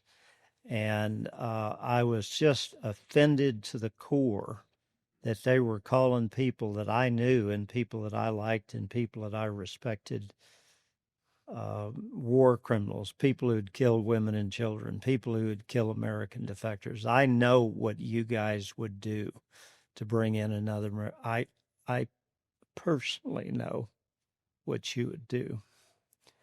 So I was just absolutely offended to the core.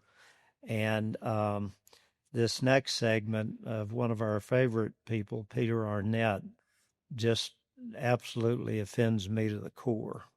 He had written down, he showed you evidence that he had written down at the time of the mission that it was the CBU-30.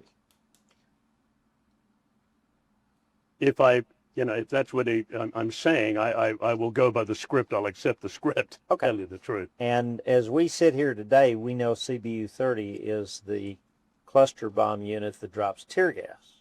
I believe that is so. CBU-15 is the cluster bomb that drops sarin gas. So the pilot who flew the mission sits across from you and says, I dropped tear gas, and shows you his logbook where he writes down what he dropped, the cluster bomb unit that's indicates tear gas. Was he credible? My question is, as you sat across from him, did you conclude that he was credible? As far as it went, he was credible. That's what he believed he had in his plane. He said, and he was credible. And in terms of accepting at face value what any interview subject says. Well, if the pilot who's flying the mission, who writes down at the time of the mission what he was dropping, doesn't know what's in it, who would know better than he would? You know, I've watched a lot of people screw up a lot of stuff, but I personally can't remember the last time they loaded sarin nerve gas instead of HE or, what I had planned to go out with. Let me go back on another subject. Let's go back to this late 97, early 98 time period. You described a building crisis in Iraq. Can you tell us about that? The Clinton administration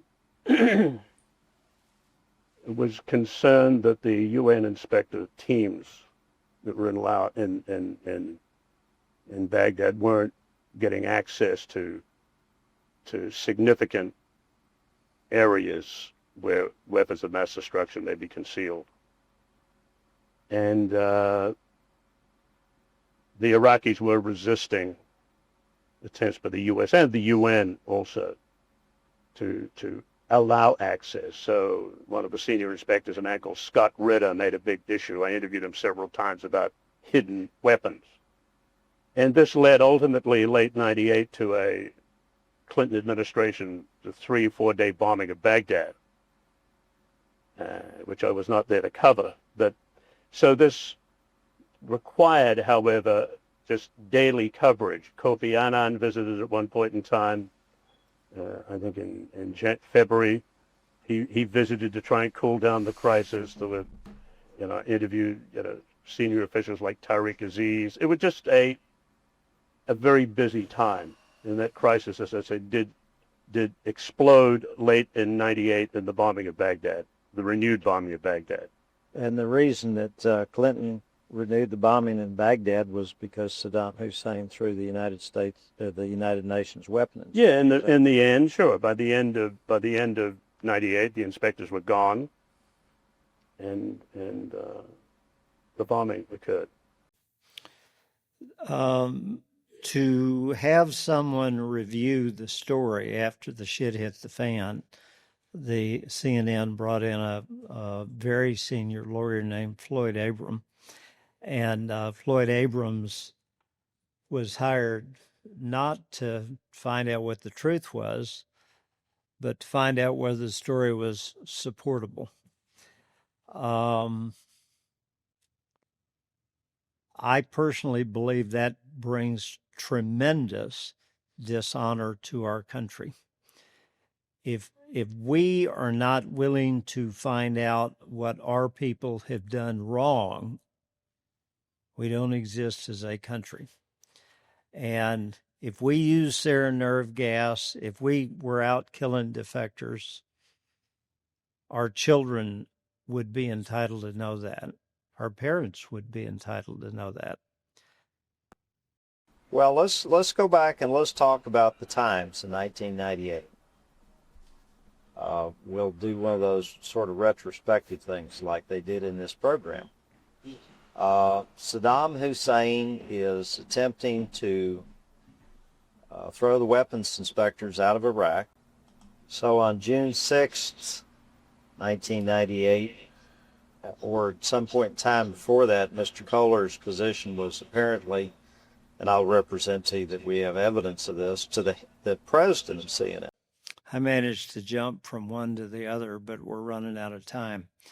There was a guy named, I think his name was John Kohler, who was the lawyer who was hired by CNN to look at this story before it was broadcast and to verify that it met their standards of journalistic ethics, which presuppose they have some.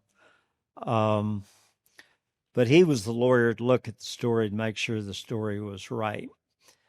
When CNN hires Floyd Abrams to judge whether the story should have been run, he gets Kohler as his sidekick, and he starts writing his report, oh, the story wasn't that bad, the day after he's hired. As you sit here today, you don't believe we use nerve gas, do you? I don't think so, no. You don't believe there's any credible evidence that we were killing American defectors either? I don't believe so. And how long have you believed that we didn't use nerve gas?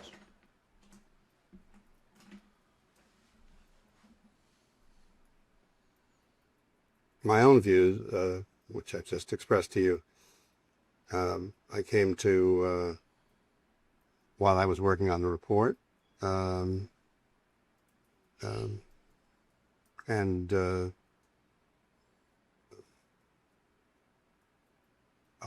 still hold them probably a little more strongly now.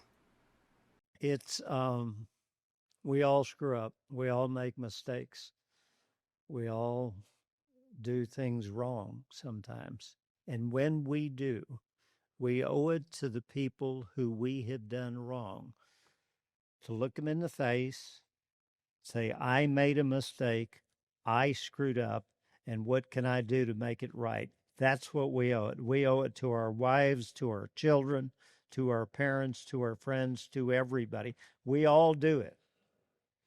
But that's what they owed us, and that's what we did not get. Now, what I'd like to do now is switch over to the panel discussion, where we're going to have the last collection that I've seen in a long time of the people who are actually on Tailwind, and I would encourage you to ask them all of the questions that are in your mind now. Thank you. Good morning. As we rearrange here, I'd like to introduce our individual participants. First, to thank Jim. And just for our audience purposes, Jim is a member of the SFA, and he's a Gold Star SF parent. His son, Jimmy, earned a Silver Star and an engagement in November 4th, 2016. So we thank Jim for all he's done. And with our panelists, we'll start, of course, down the far right, our favorite medic, Gary Mike Rose. And Barry Pensick to his left, Scarface, who his book, if you don't have it, if you want the definitive book, is better than mine on Operation Tailwind. It's really great. And then Joe Driscoll, fellow Scarface pilot. And then Don Persky, who flew the CH-53 Delta, the last one out that you heard about. And again, that helicopter was loaded with people, and he had never trained to do an emergency landing with a CH-53 Delta fully loaded, but he did it. And we'll have a few more details on that. And then Woody Woodward. Where's Woody? And you were a SPAD pilot, correct? Panther, I'm sorry. So nearby. And then we have Gary Green, who flew Covey, who on the last day oversaw that, worked with the assets. And at the far end, Mike Wilson, who also flew Covey that day, Mike? Huey, thank you. I'm sorry for my confusion. And then we had one other gentleman. Of course, John, just stand the hell up because John Plaster is here, and his books were the first that talked about Operation Tailwind.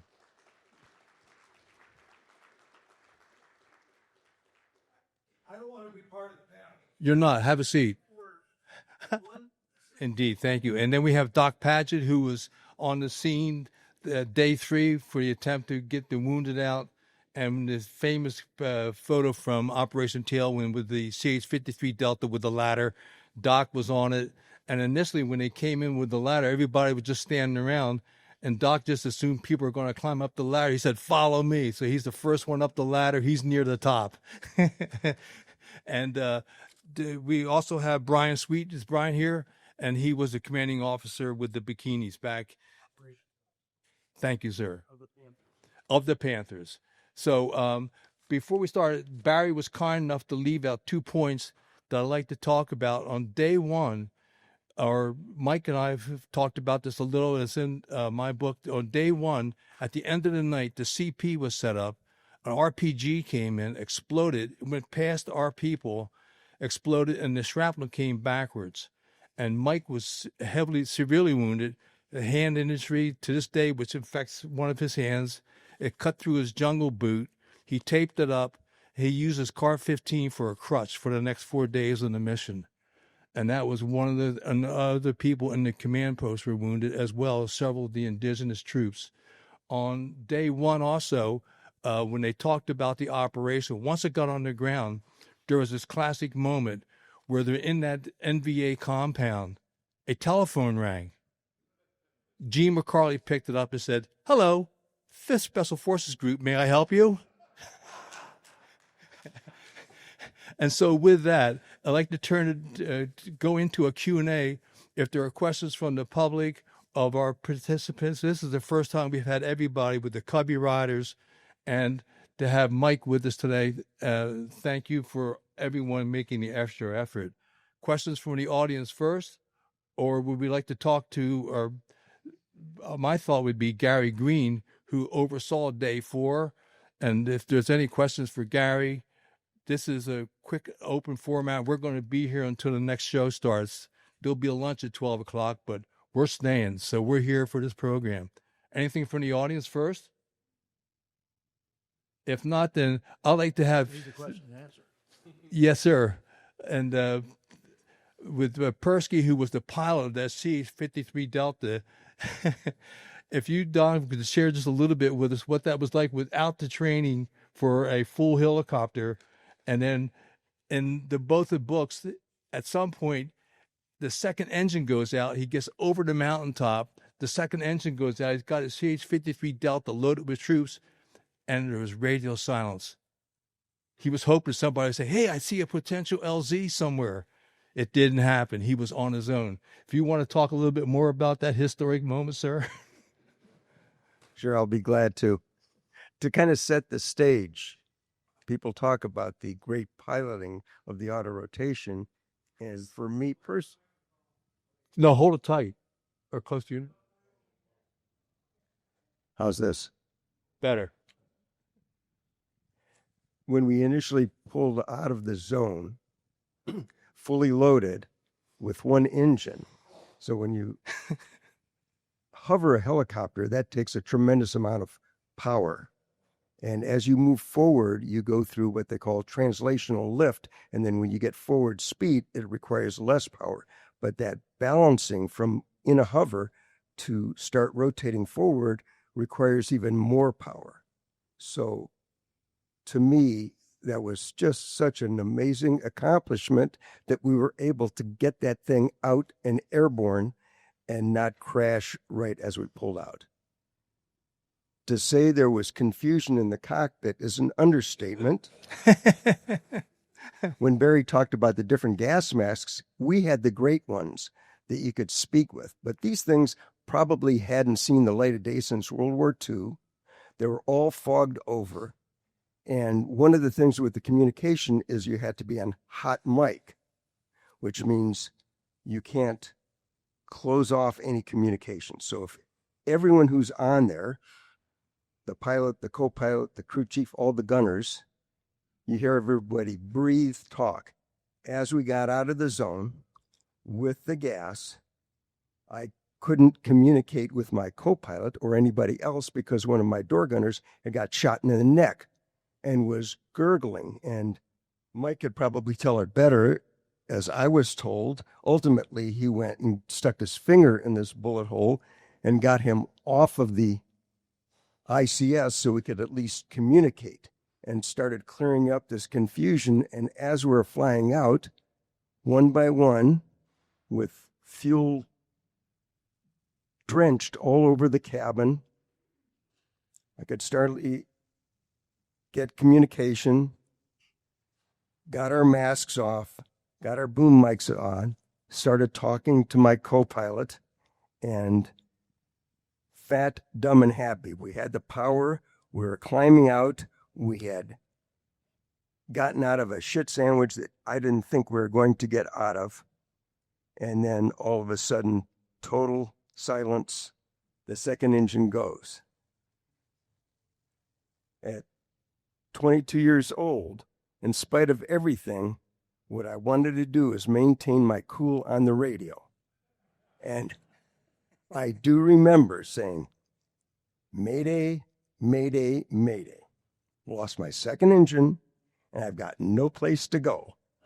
And with all this entourage of planes around us, I was expecting somebody to say, look out to your 7 o'clock, dumb shit, there's an LZ. There's nothing. So we were able to limp it over a ridgeline. And, you know, the glide ratio of a helicopter, a CH-53, is actually about 4-to-1. To put things in perspective, if you take a turbojet transport like a 737, the glide ratio is like 15 to 20-to-1. So it's coming down almost like a safe, but you still are able to maneuver it and glide down. And the only place I had to go was lower and lower terrain. And thank goodness we were able to follow ridge lines as we were going down with still no place to land. And lo and behold, like the light bulb came on, I could see in front of us what looked like an area that I was going to put it down where a stream bed had come in and it was water. And as I started the flare, what went through the bottom of my mind instantaneously, we had injured people on board and they're probably not going to be able to swim. So there's a little patch of land that was not level, and we're able to get it down there. And what I consider an auto-rotation landing was more of a crash, but we did make it down, you know, and got out, and the rest is history. They got us out of there. I see a question. Yes, sir. So from when you lost the second engine to when you were on the ground, what was the timeline for that? Probably 4 to 5 minutes, I think. I believe we were over 5,000 feet. 4,500. Yeah. So you would know better than I was kind of had my hands full of airplane at that time. Don said it felt like 60 minutes, but I think it might have been more like 1. Yeah. 1,000 feet a minute. Yeah.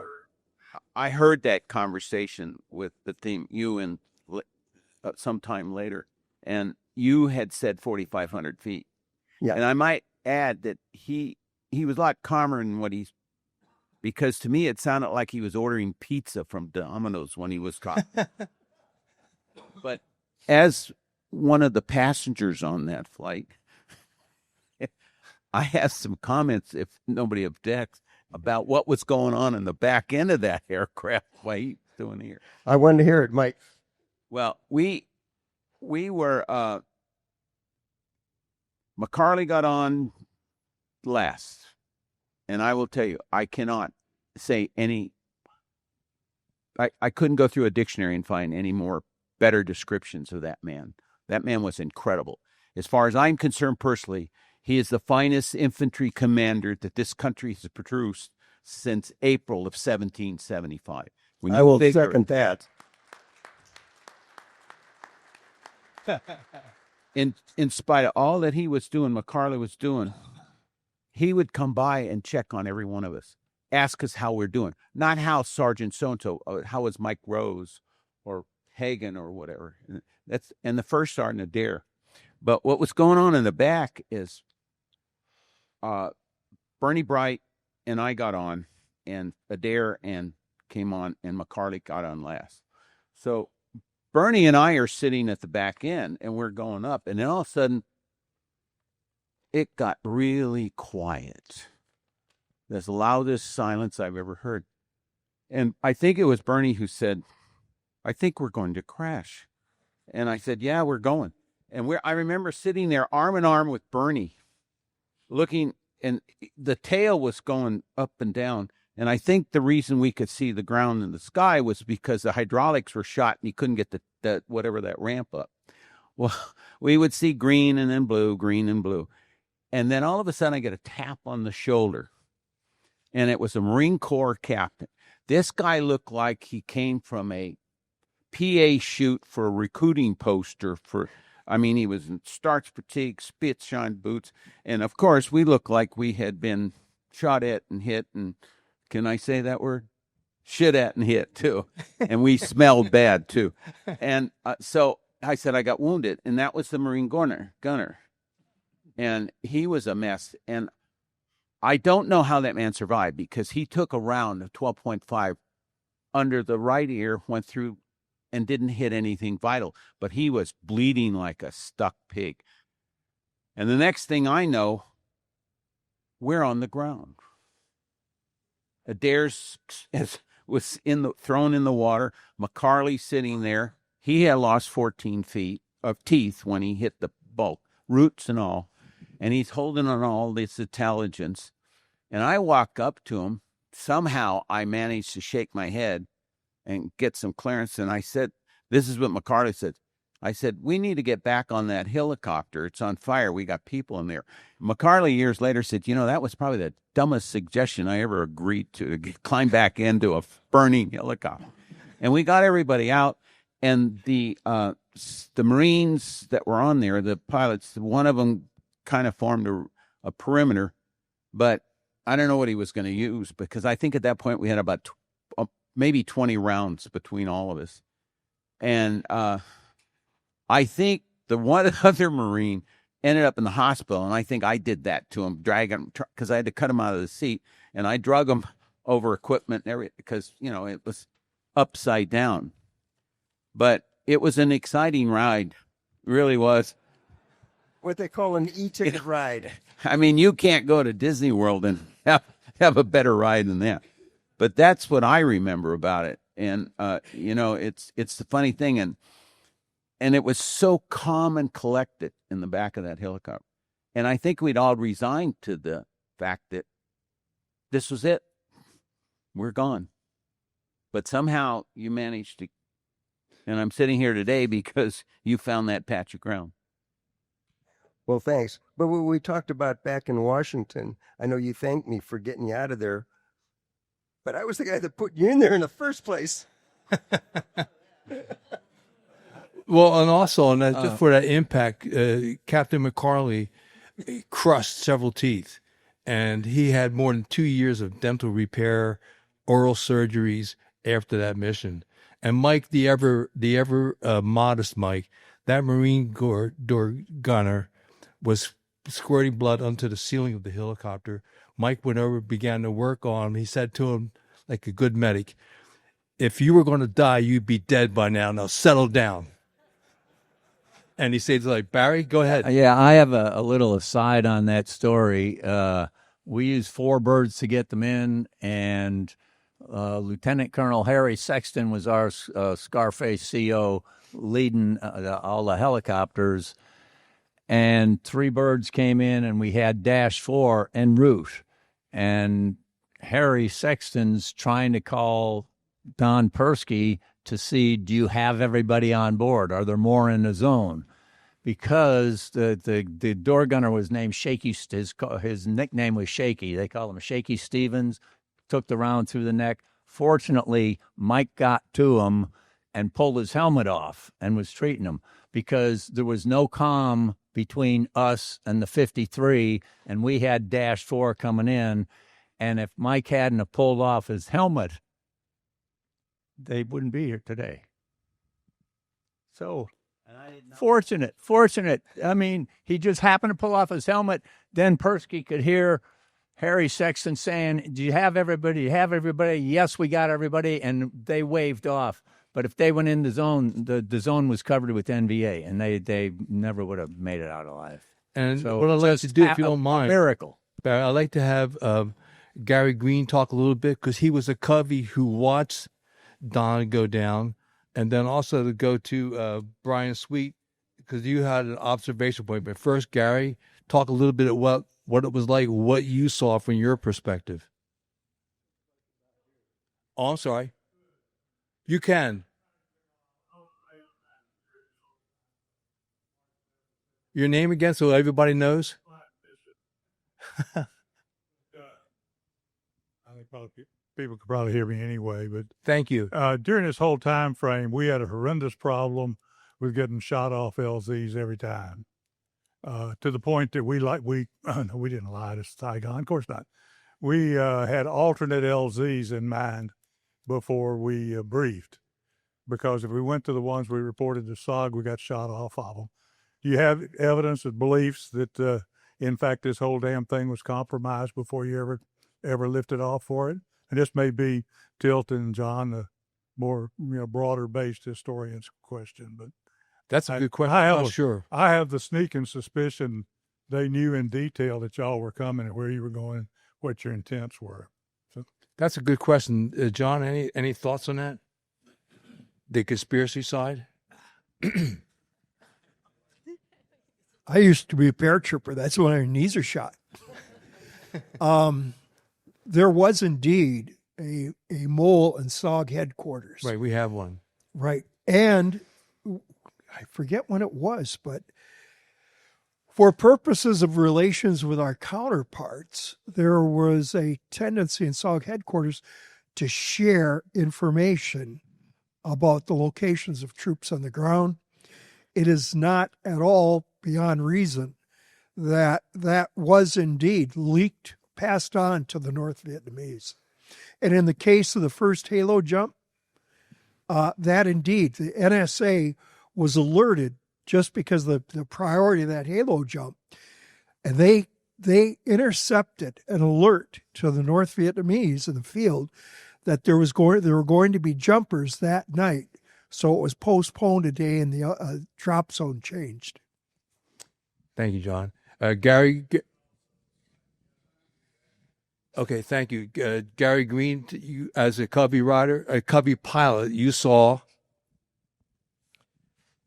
I wish my memory was clear on that. I think I worked 3 days of that Tailwind operation, and so many of the events are kind of blurred together. The weather was terrible until that last day. It was starting to clear up. The thing I remember about that last day is we had fighters, fast movers stacked probably to 30,000 feet. We had lots of air assets available, so much so that we had a high FAC. One of the forward air controller's jobs was when Moonbeam would send a set of fighters to the FAC, they would check in, and the FAC was supposed to brief them, your target is such and such, the elevation is such and such, the winds are so-and-so, the AAA threat is around, what the best bailout area is, and the fighters would give you their call sign, their mission number, their lineup, what orders they were carrying. That took a lot of time for every fighter, and I was supposed to record all that. I didn't have time for that administrative business, so we had a high FAC that these guys were checking in with, and I was working air around the team. And if I needed CBU, I'd call up the high fac. I believe that may have been Larry Smith, but I am not sure. And I think his Covey rider was 6-pack, Larry White. But I'm not sure about that.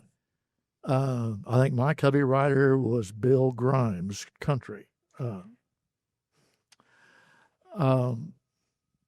If I needed CBU, I'd call the high fac and send me some CBU or send me some napalm. I need some 20 millimeter strafe. Or he might call me up and say, hey, we got a gunfighter flight, was got 10 minutes left. Can you use his ordnance? And then they were called in Mark 82s. Well, I'd find someplace to put Mark 82s. Not close to the team, probably not, especially from their fours, probably not within a half a mile of them.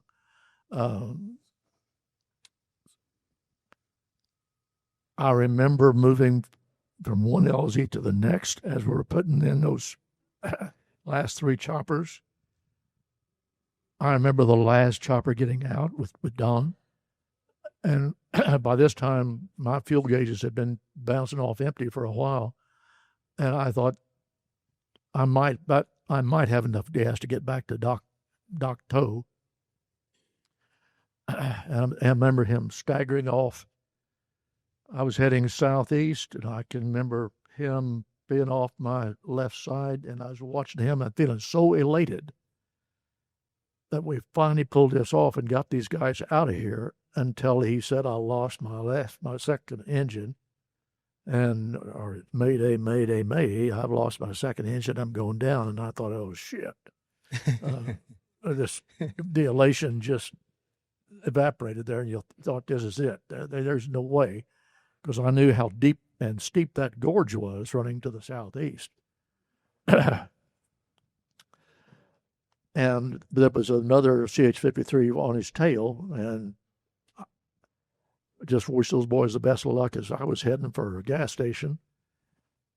And a few minutes later, the second helicopter said they got them all out, and they were heading for Doc Toe also.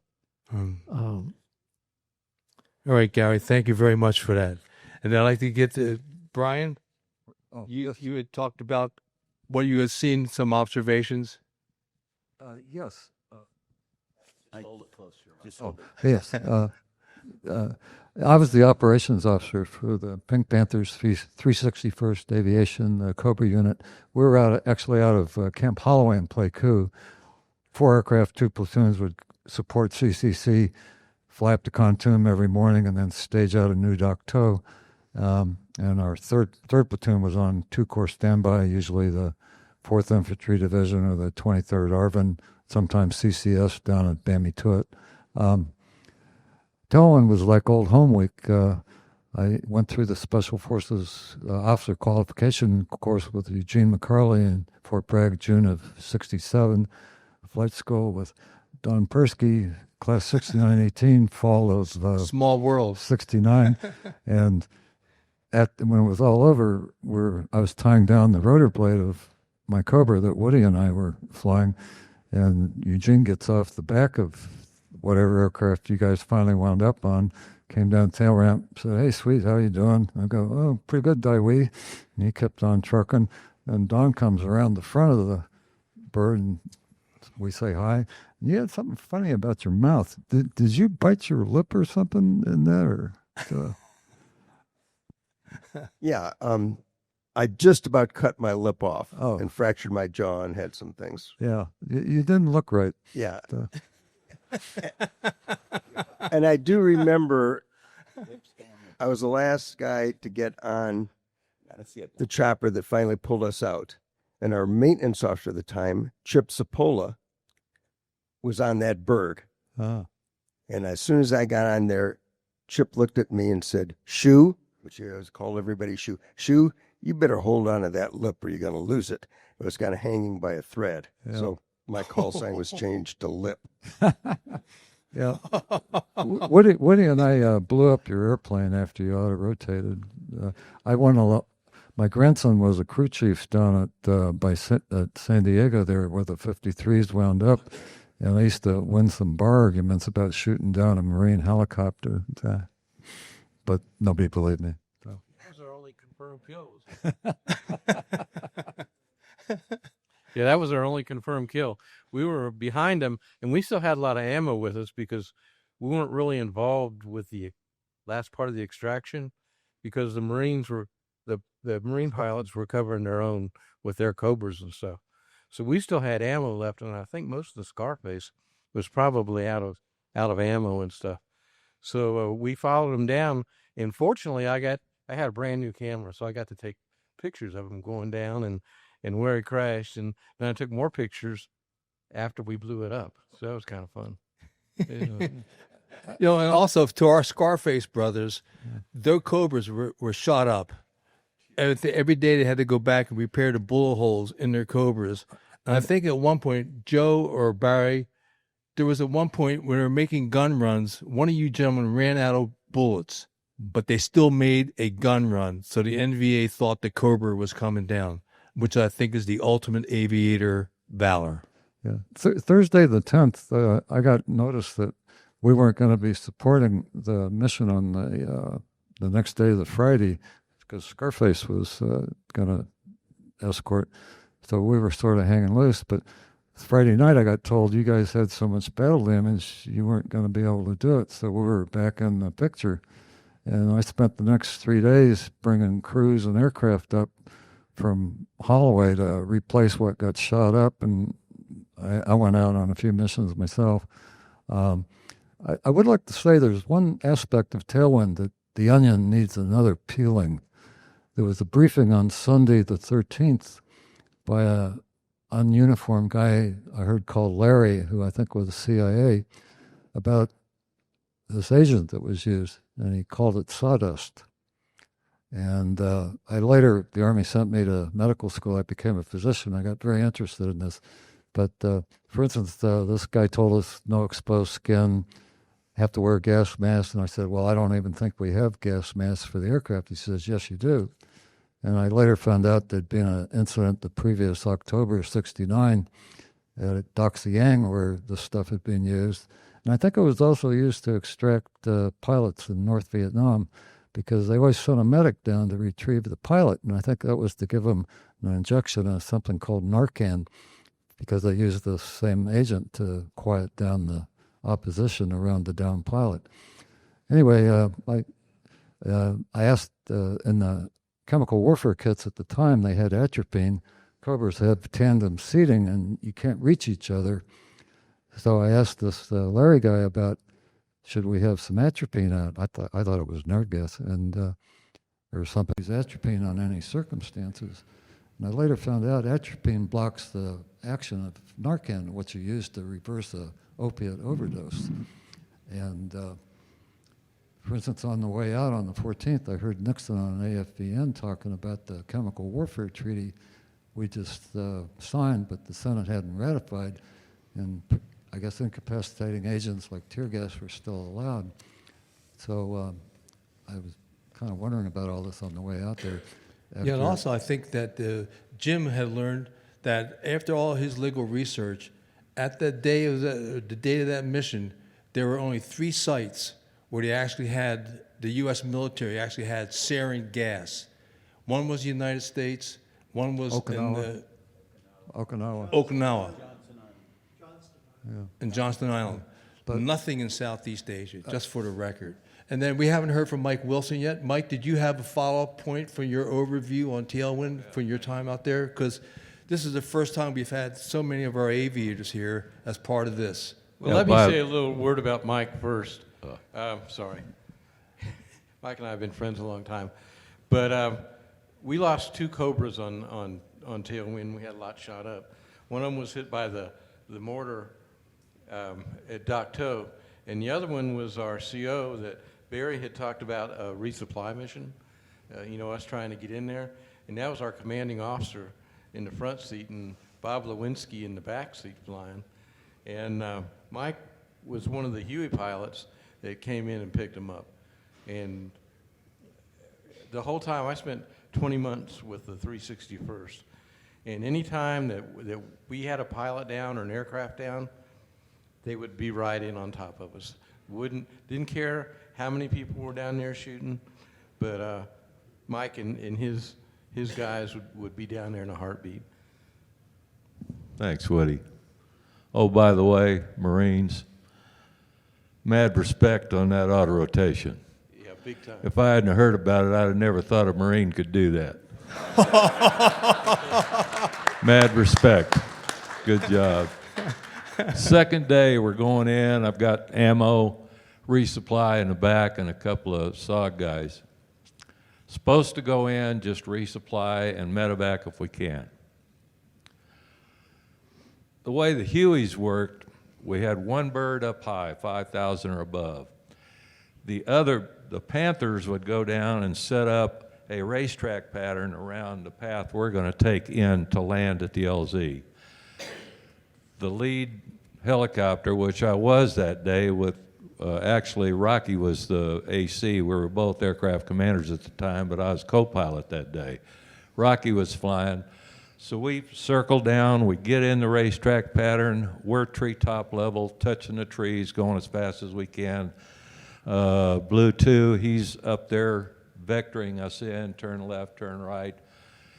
And he tells us when to start slowing down, but before that happened,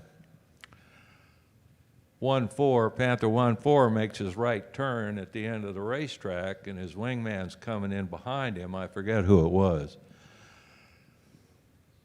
He makes the right turn, the right side of that Cobra lights up, and I think it was 20 hits from 23. I don't think it was 37, but I think it was 23. The hydraulic pumps are right next to each other on the right side of the helicopter, and a Cobra does not fly well at all without hydraulics. It don't like it at all, too much pressure. Yeah, you got a little bit of power up and down, but you can't control this. Yeah, after you used up what the accumulators got. Anyway, I'm only about 300 to 400 meters out of the LZ. I haven't even started to slow down. When I saw that, he was in this position and just stayed in that position until he went around the corner, went some elephant grass, and I just broke off. Rocky just broke off, and we just followed him in, and I thought I was going to have to jump out, or one of the crew chiefs, and go get him. I saw two little green helmets doing this through the elephant grass. They jumped in, and Rocky pulled all the power we had, and we got the hell out of there, because there was a lot of anti-aircraft fire going on out there. It was shitty. I mean, I came back with a lot of holes in the aircraft. Cobras came back in the holes in the aircraft. It just, we were lucky to make it out. It was an interesting day. And the first day, I mean, the Army wasn't involved too much about it, and they don't talk about it much, but we were there. We put the Pathfinders in the first day, and we left them in there. It was fine when we left. Then the 53s come in, and they didn't like that at all. So, mad respect for you 53 guys. Very good. And also, and Cobra guys. One of the other things that we have never talked much about, at least in my little small world, which was there was an attempt to resupply with ammo going in with an OV-10. Oh, yeah. And I don't know whether you or if Gary should address that, maybe relatively concisely if you could, Gary. That was the day before the extraction, I believe. Right, day and 3. We had that conversation the night before. Had a little conflab at Contum, and somebody came up with the idea, which seemed like a good idea. The OV-10 had a compartment behind the rear cockpit that would hold, I've forgotten how many, but 3 or 4 paratroopers. So we put some duffel bags full of claymores, ammo, and gas masking back there. And they had an old drag chute or drogue chute there at Contum, probably been there since the mid-'60s. And the idea was to use that OV-10 and a low angle delivery, high speed over that, and pull it up, and would put, I believe, a guy named Charles Harold, Weird Harold, was the SOG troop sitting in that compartment, and when pulled it up, George Bulmer was flying, Captain George Bulmer, Colonel Warner McGraw, our detachment commander, was in the back seat. And they were going to come over the team. I knew exactly where the team was. I could point it out to George.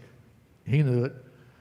We were using Panthers on either side. We maybe had some Spads trying to warm up the area alongside of them as they came in. But to come in from the south to the north, pull up over the LZ and boot these blivets out, and that drag chute just goes up in a puff of moldy dust. It had been sitting there and dry rotted, and those bags go sailing on across over the LZ, across this little creek, and there's this east-west ridge line that's just alive with muzzle flashes over there, and it lands right in the middle of them. So we just gave them a real present of claymores and gas masks. So now we worked over that hillside for another 30 minutes with all kinds of fast movers and napalm and CBU and tried to wash that hillside down. What do you remember about that? Good work. Thank you. Barry, and then Joe, we haven't heard from Joe yet. You're lucky. That's why we I paid just the wanted big to bucks. give one acknowledgement as far as the skill set of auto-rotating. I'm a designated naval aviator. My initial flight training, where I first learned how to auto-rotate a helicopter, was through Army Flight School at Fort Walters, Texas. Very good.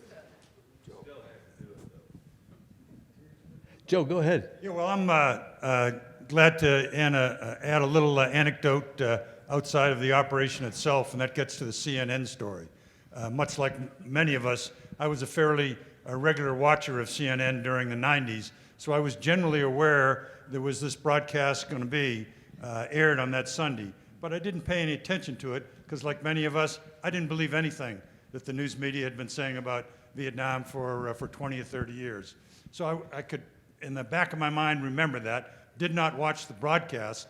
On that Monday morning, having my oatmeal before heading to work, on the top fold of the morning newspaper was that clipping that Barry showed there. And I caught my eye because it was Vietnam. I had a little connection there, and I just kind of sped read the first paragraph or two, and it was 1970. That was kind of an interest because I was there, and then it was September, and I said, Jesus, now I started to reading it, and I don't know if I ever read the entire article, but I didn't believe anything that was there. I was just kind of excited that there was going to be this broadcast, and the part of the article was it was so important there was going to be rebroadcast on Monday night. So I was kind of delighted, and Barry will remember I called him and a few others that were on the mission, said, hey, make sure you watch TV tonight. There's going to be a story about a mission that we were on. I wrote to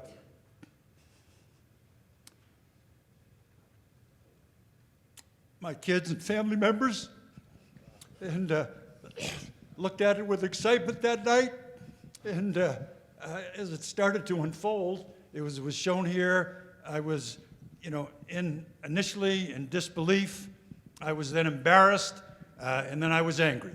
And that's where I remain. Indeed. Yeah, because in support of what Joe said, Mike Hagan, who's no longer with us, he said essentially the same thing because he had heard from one of our people that the show was going to be on. He gathered his family, he had some neighbors that came in. They all sat down in front of the tube to be insulted. And then by the end of it, some of the people were looking at him like he was a war criminal. And that's just one of those side effects that all of our people that suffered for all those years until we got the record cleared. And again, one of our key people behind it, we thank John Plaster and Jim for their efforts behind the scenes on that. And John was very instrumental in working with the military to get our presidential unit citations. Again, we salute you for that, John. That's one of the positive spin-offs from all that. Just one. Please, John. CNN, this is just for It's the Communist News Network for anybody's, yes. But CNN. I thought my command voice would be good enough. Anyway, CNN inadvertently and unintentionally got Mike Rose the Medal of Honor and got SOG Presidential Unit Citation because several of us, like overnight after that broadcast, were at the Pentagon sitting across the table from the most senior officials. We talked to the chairman of the Joint Chiefs, eventually to the Secretary of Defense. Yes, we talked about Tailwind, but we came away with two recommendations. Number one, Gene McCarley insisted that you should have the Medal of Honor. And second, I, who can't remain quiet, stood up and said, and SOG deserves a Presidential Unit Citation. That's what started it. And CNN certainly didn't intend that to be the result. Hey, Amen. I have one comment about. Please, Mike, follow up. My family saw it on the night it was broadcast. The next morning, my 18-year-old daughter looked at me and asked me what I had done wrong. God. And comment, you had called the house, and you got Claire, and you told her that I hadn't done anything. And have a child look at you in the face and ask you what you did wrong, and you did nothing but the best you could, and I don't care who you are. That hurt to the quick. And CNN, as far as I'm concerned, is an enemy of the United States of America. Amen.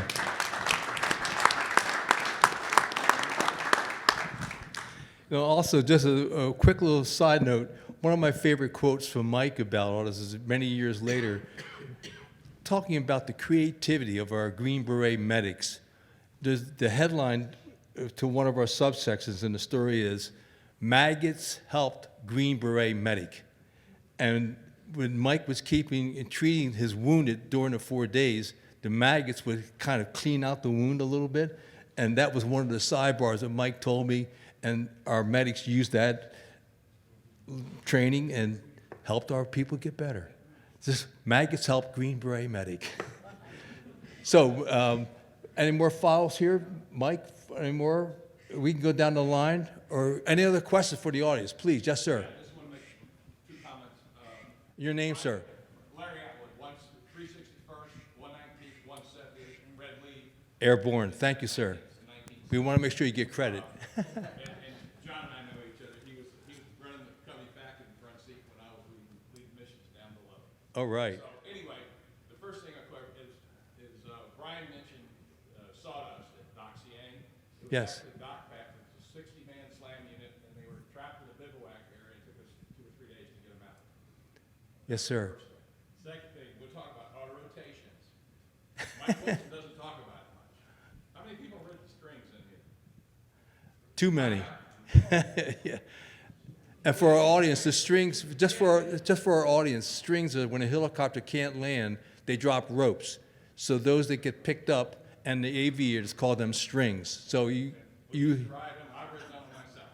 Indeed. After you got shot down. No. No? Okay. We were training other guys how to use them. Okay. Mr. Wilson will not mention this. Indeed. You want to talk auto rotation? He's got 4 men on strings. He has an engine failure, and everybody survived, and the only injury was a crew chief with a broken leg.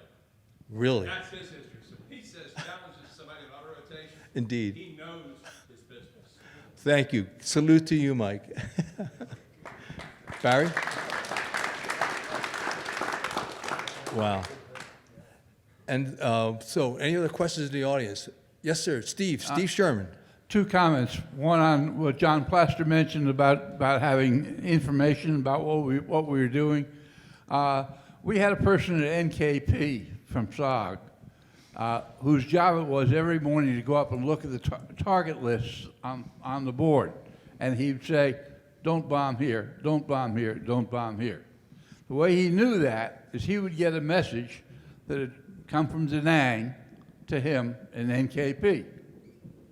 And he would have the coordinates of the target area, and he would say, don't bomb here.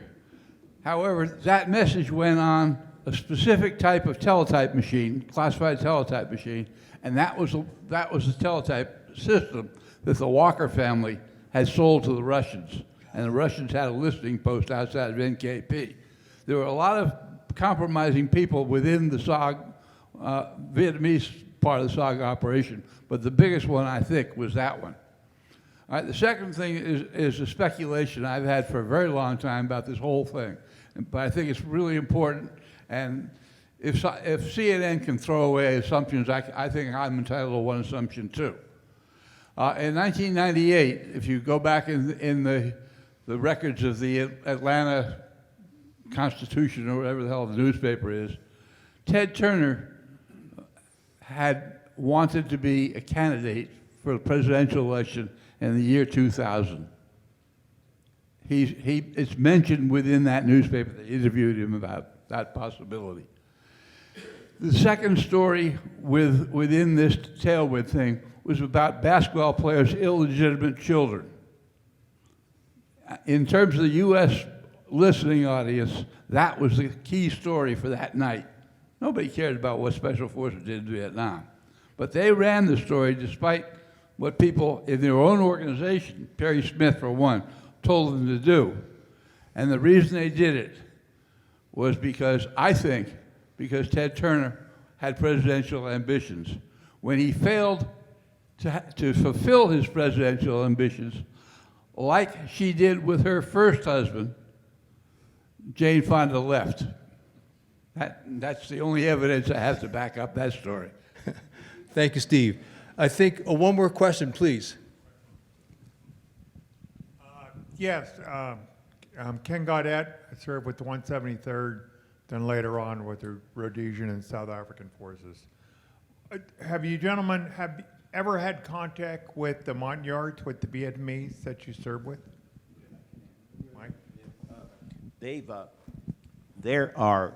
We've had, about 2 years ago, a young man, Montagnard, graduated from VMI, is now a captain in the United States Army. There is a Montagnard village in North Carolina. The Special Forces has gone, and they have brought a lot of them back here to the States. I know the 46th company is in Thailand periodically, and they've been building schools and providing textbooks and things of that nature. So the men of Special Forces that were with these people have not forgotten them and have done what they can to make sure that they have a future.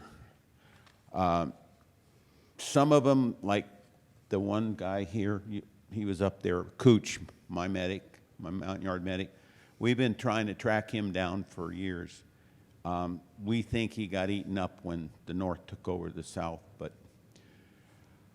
we have done through financial support and supporting these individuals. So we have not forgotten them. And in fact, I don't think anybody could that served with those guys, because a lot of them. Hold the mic, Mike. Yeah, a lot of them. A lot of them died. We don't talk about that, but right. A lot of those young men died with us, Absolutely. with our fellow. So they're great people, and I think the United States government, and I might say this and maybe get in trouble with somebody, I think we did a great disservice by not getting as many of them out as we should have. And it's really a black mark on our skirts. Amen. So, thank you, Mike. we're at that point where we have another event here in 21 minutes. So I'd like to thank each member, Mike Wilson, Barry Sweet, Brian, I'm sorry, depending on my memory, we'll blame it on all it, Mike Rose, Barry Pensick, Joe Driscoll, Don Persky, Gary Green, and Woody Woodward. And who else did we? Doc Padgett, who was all there for that day. Give them a final salute.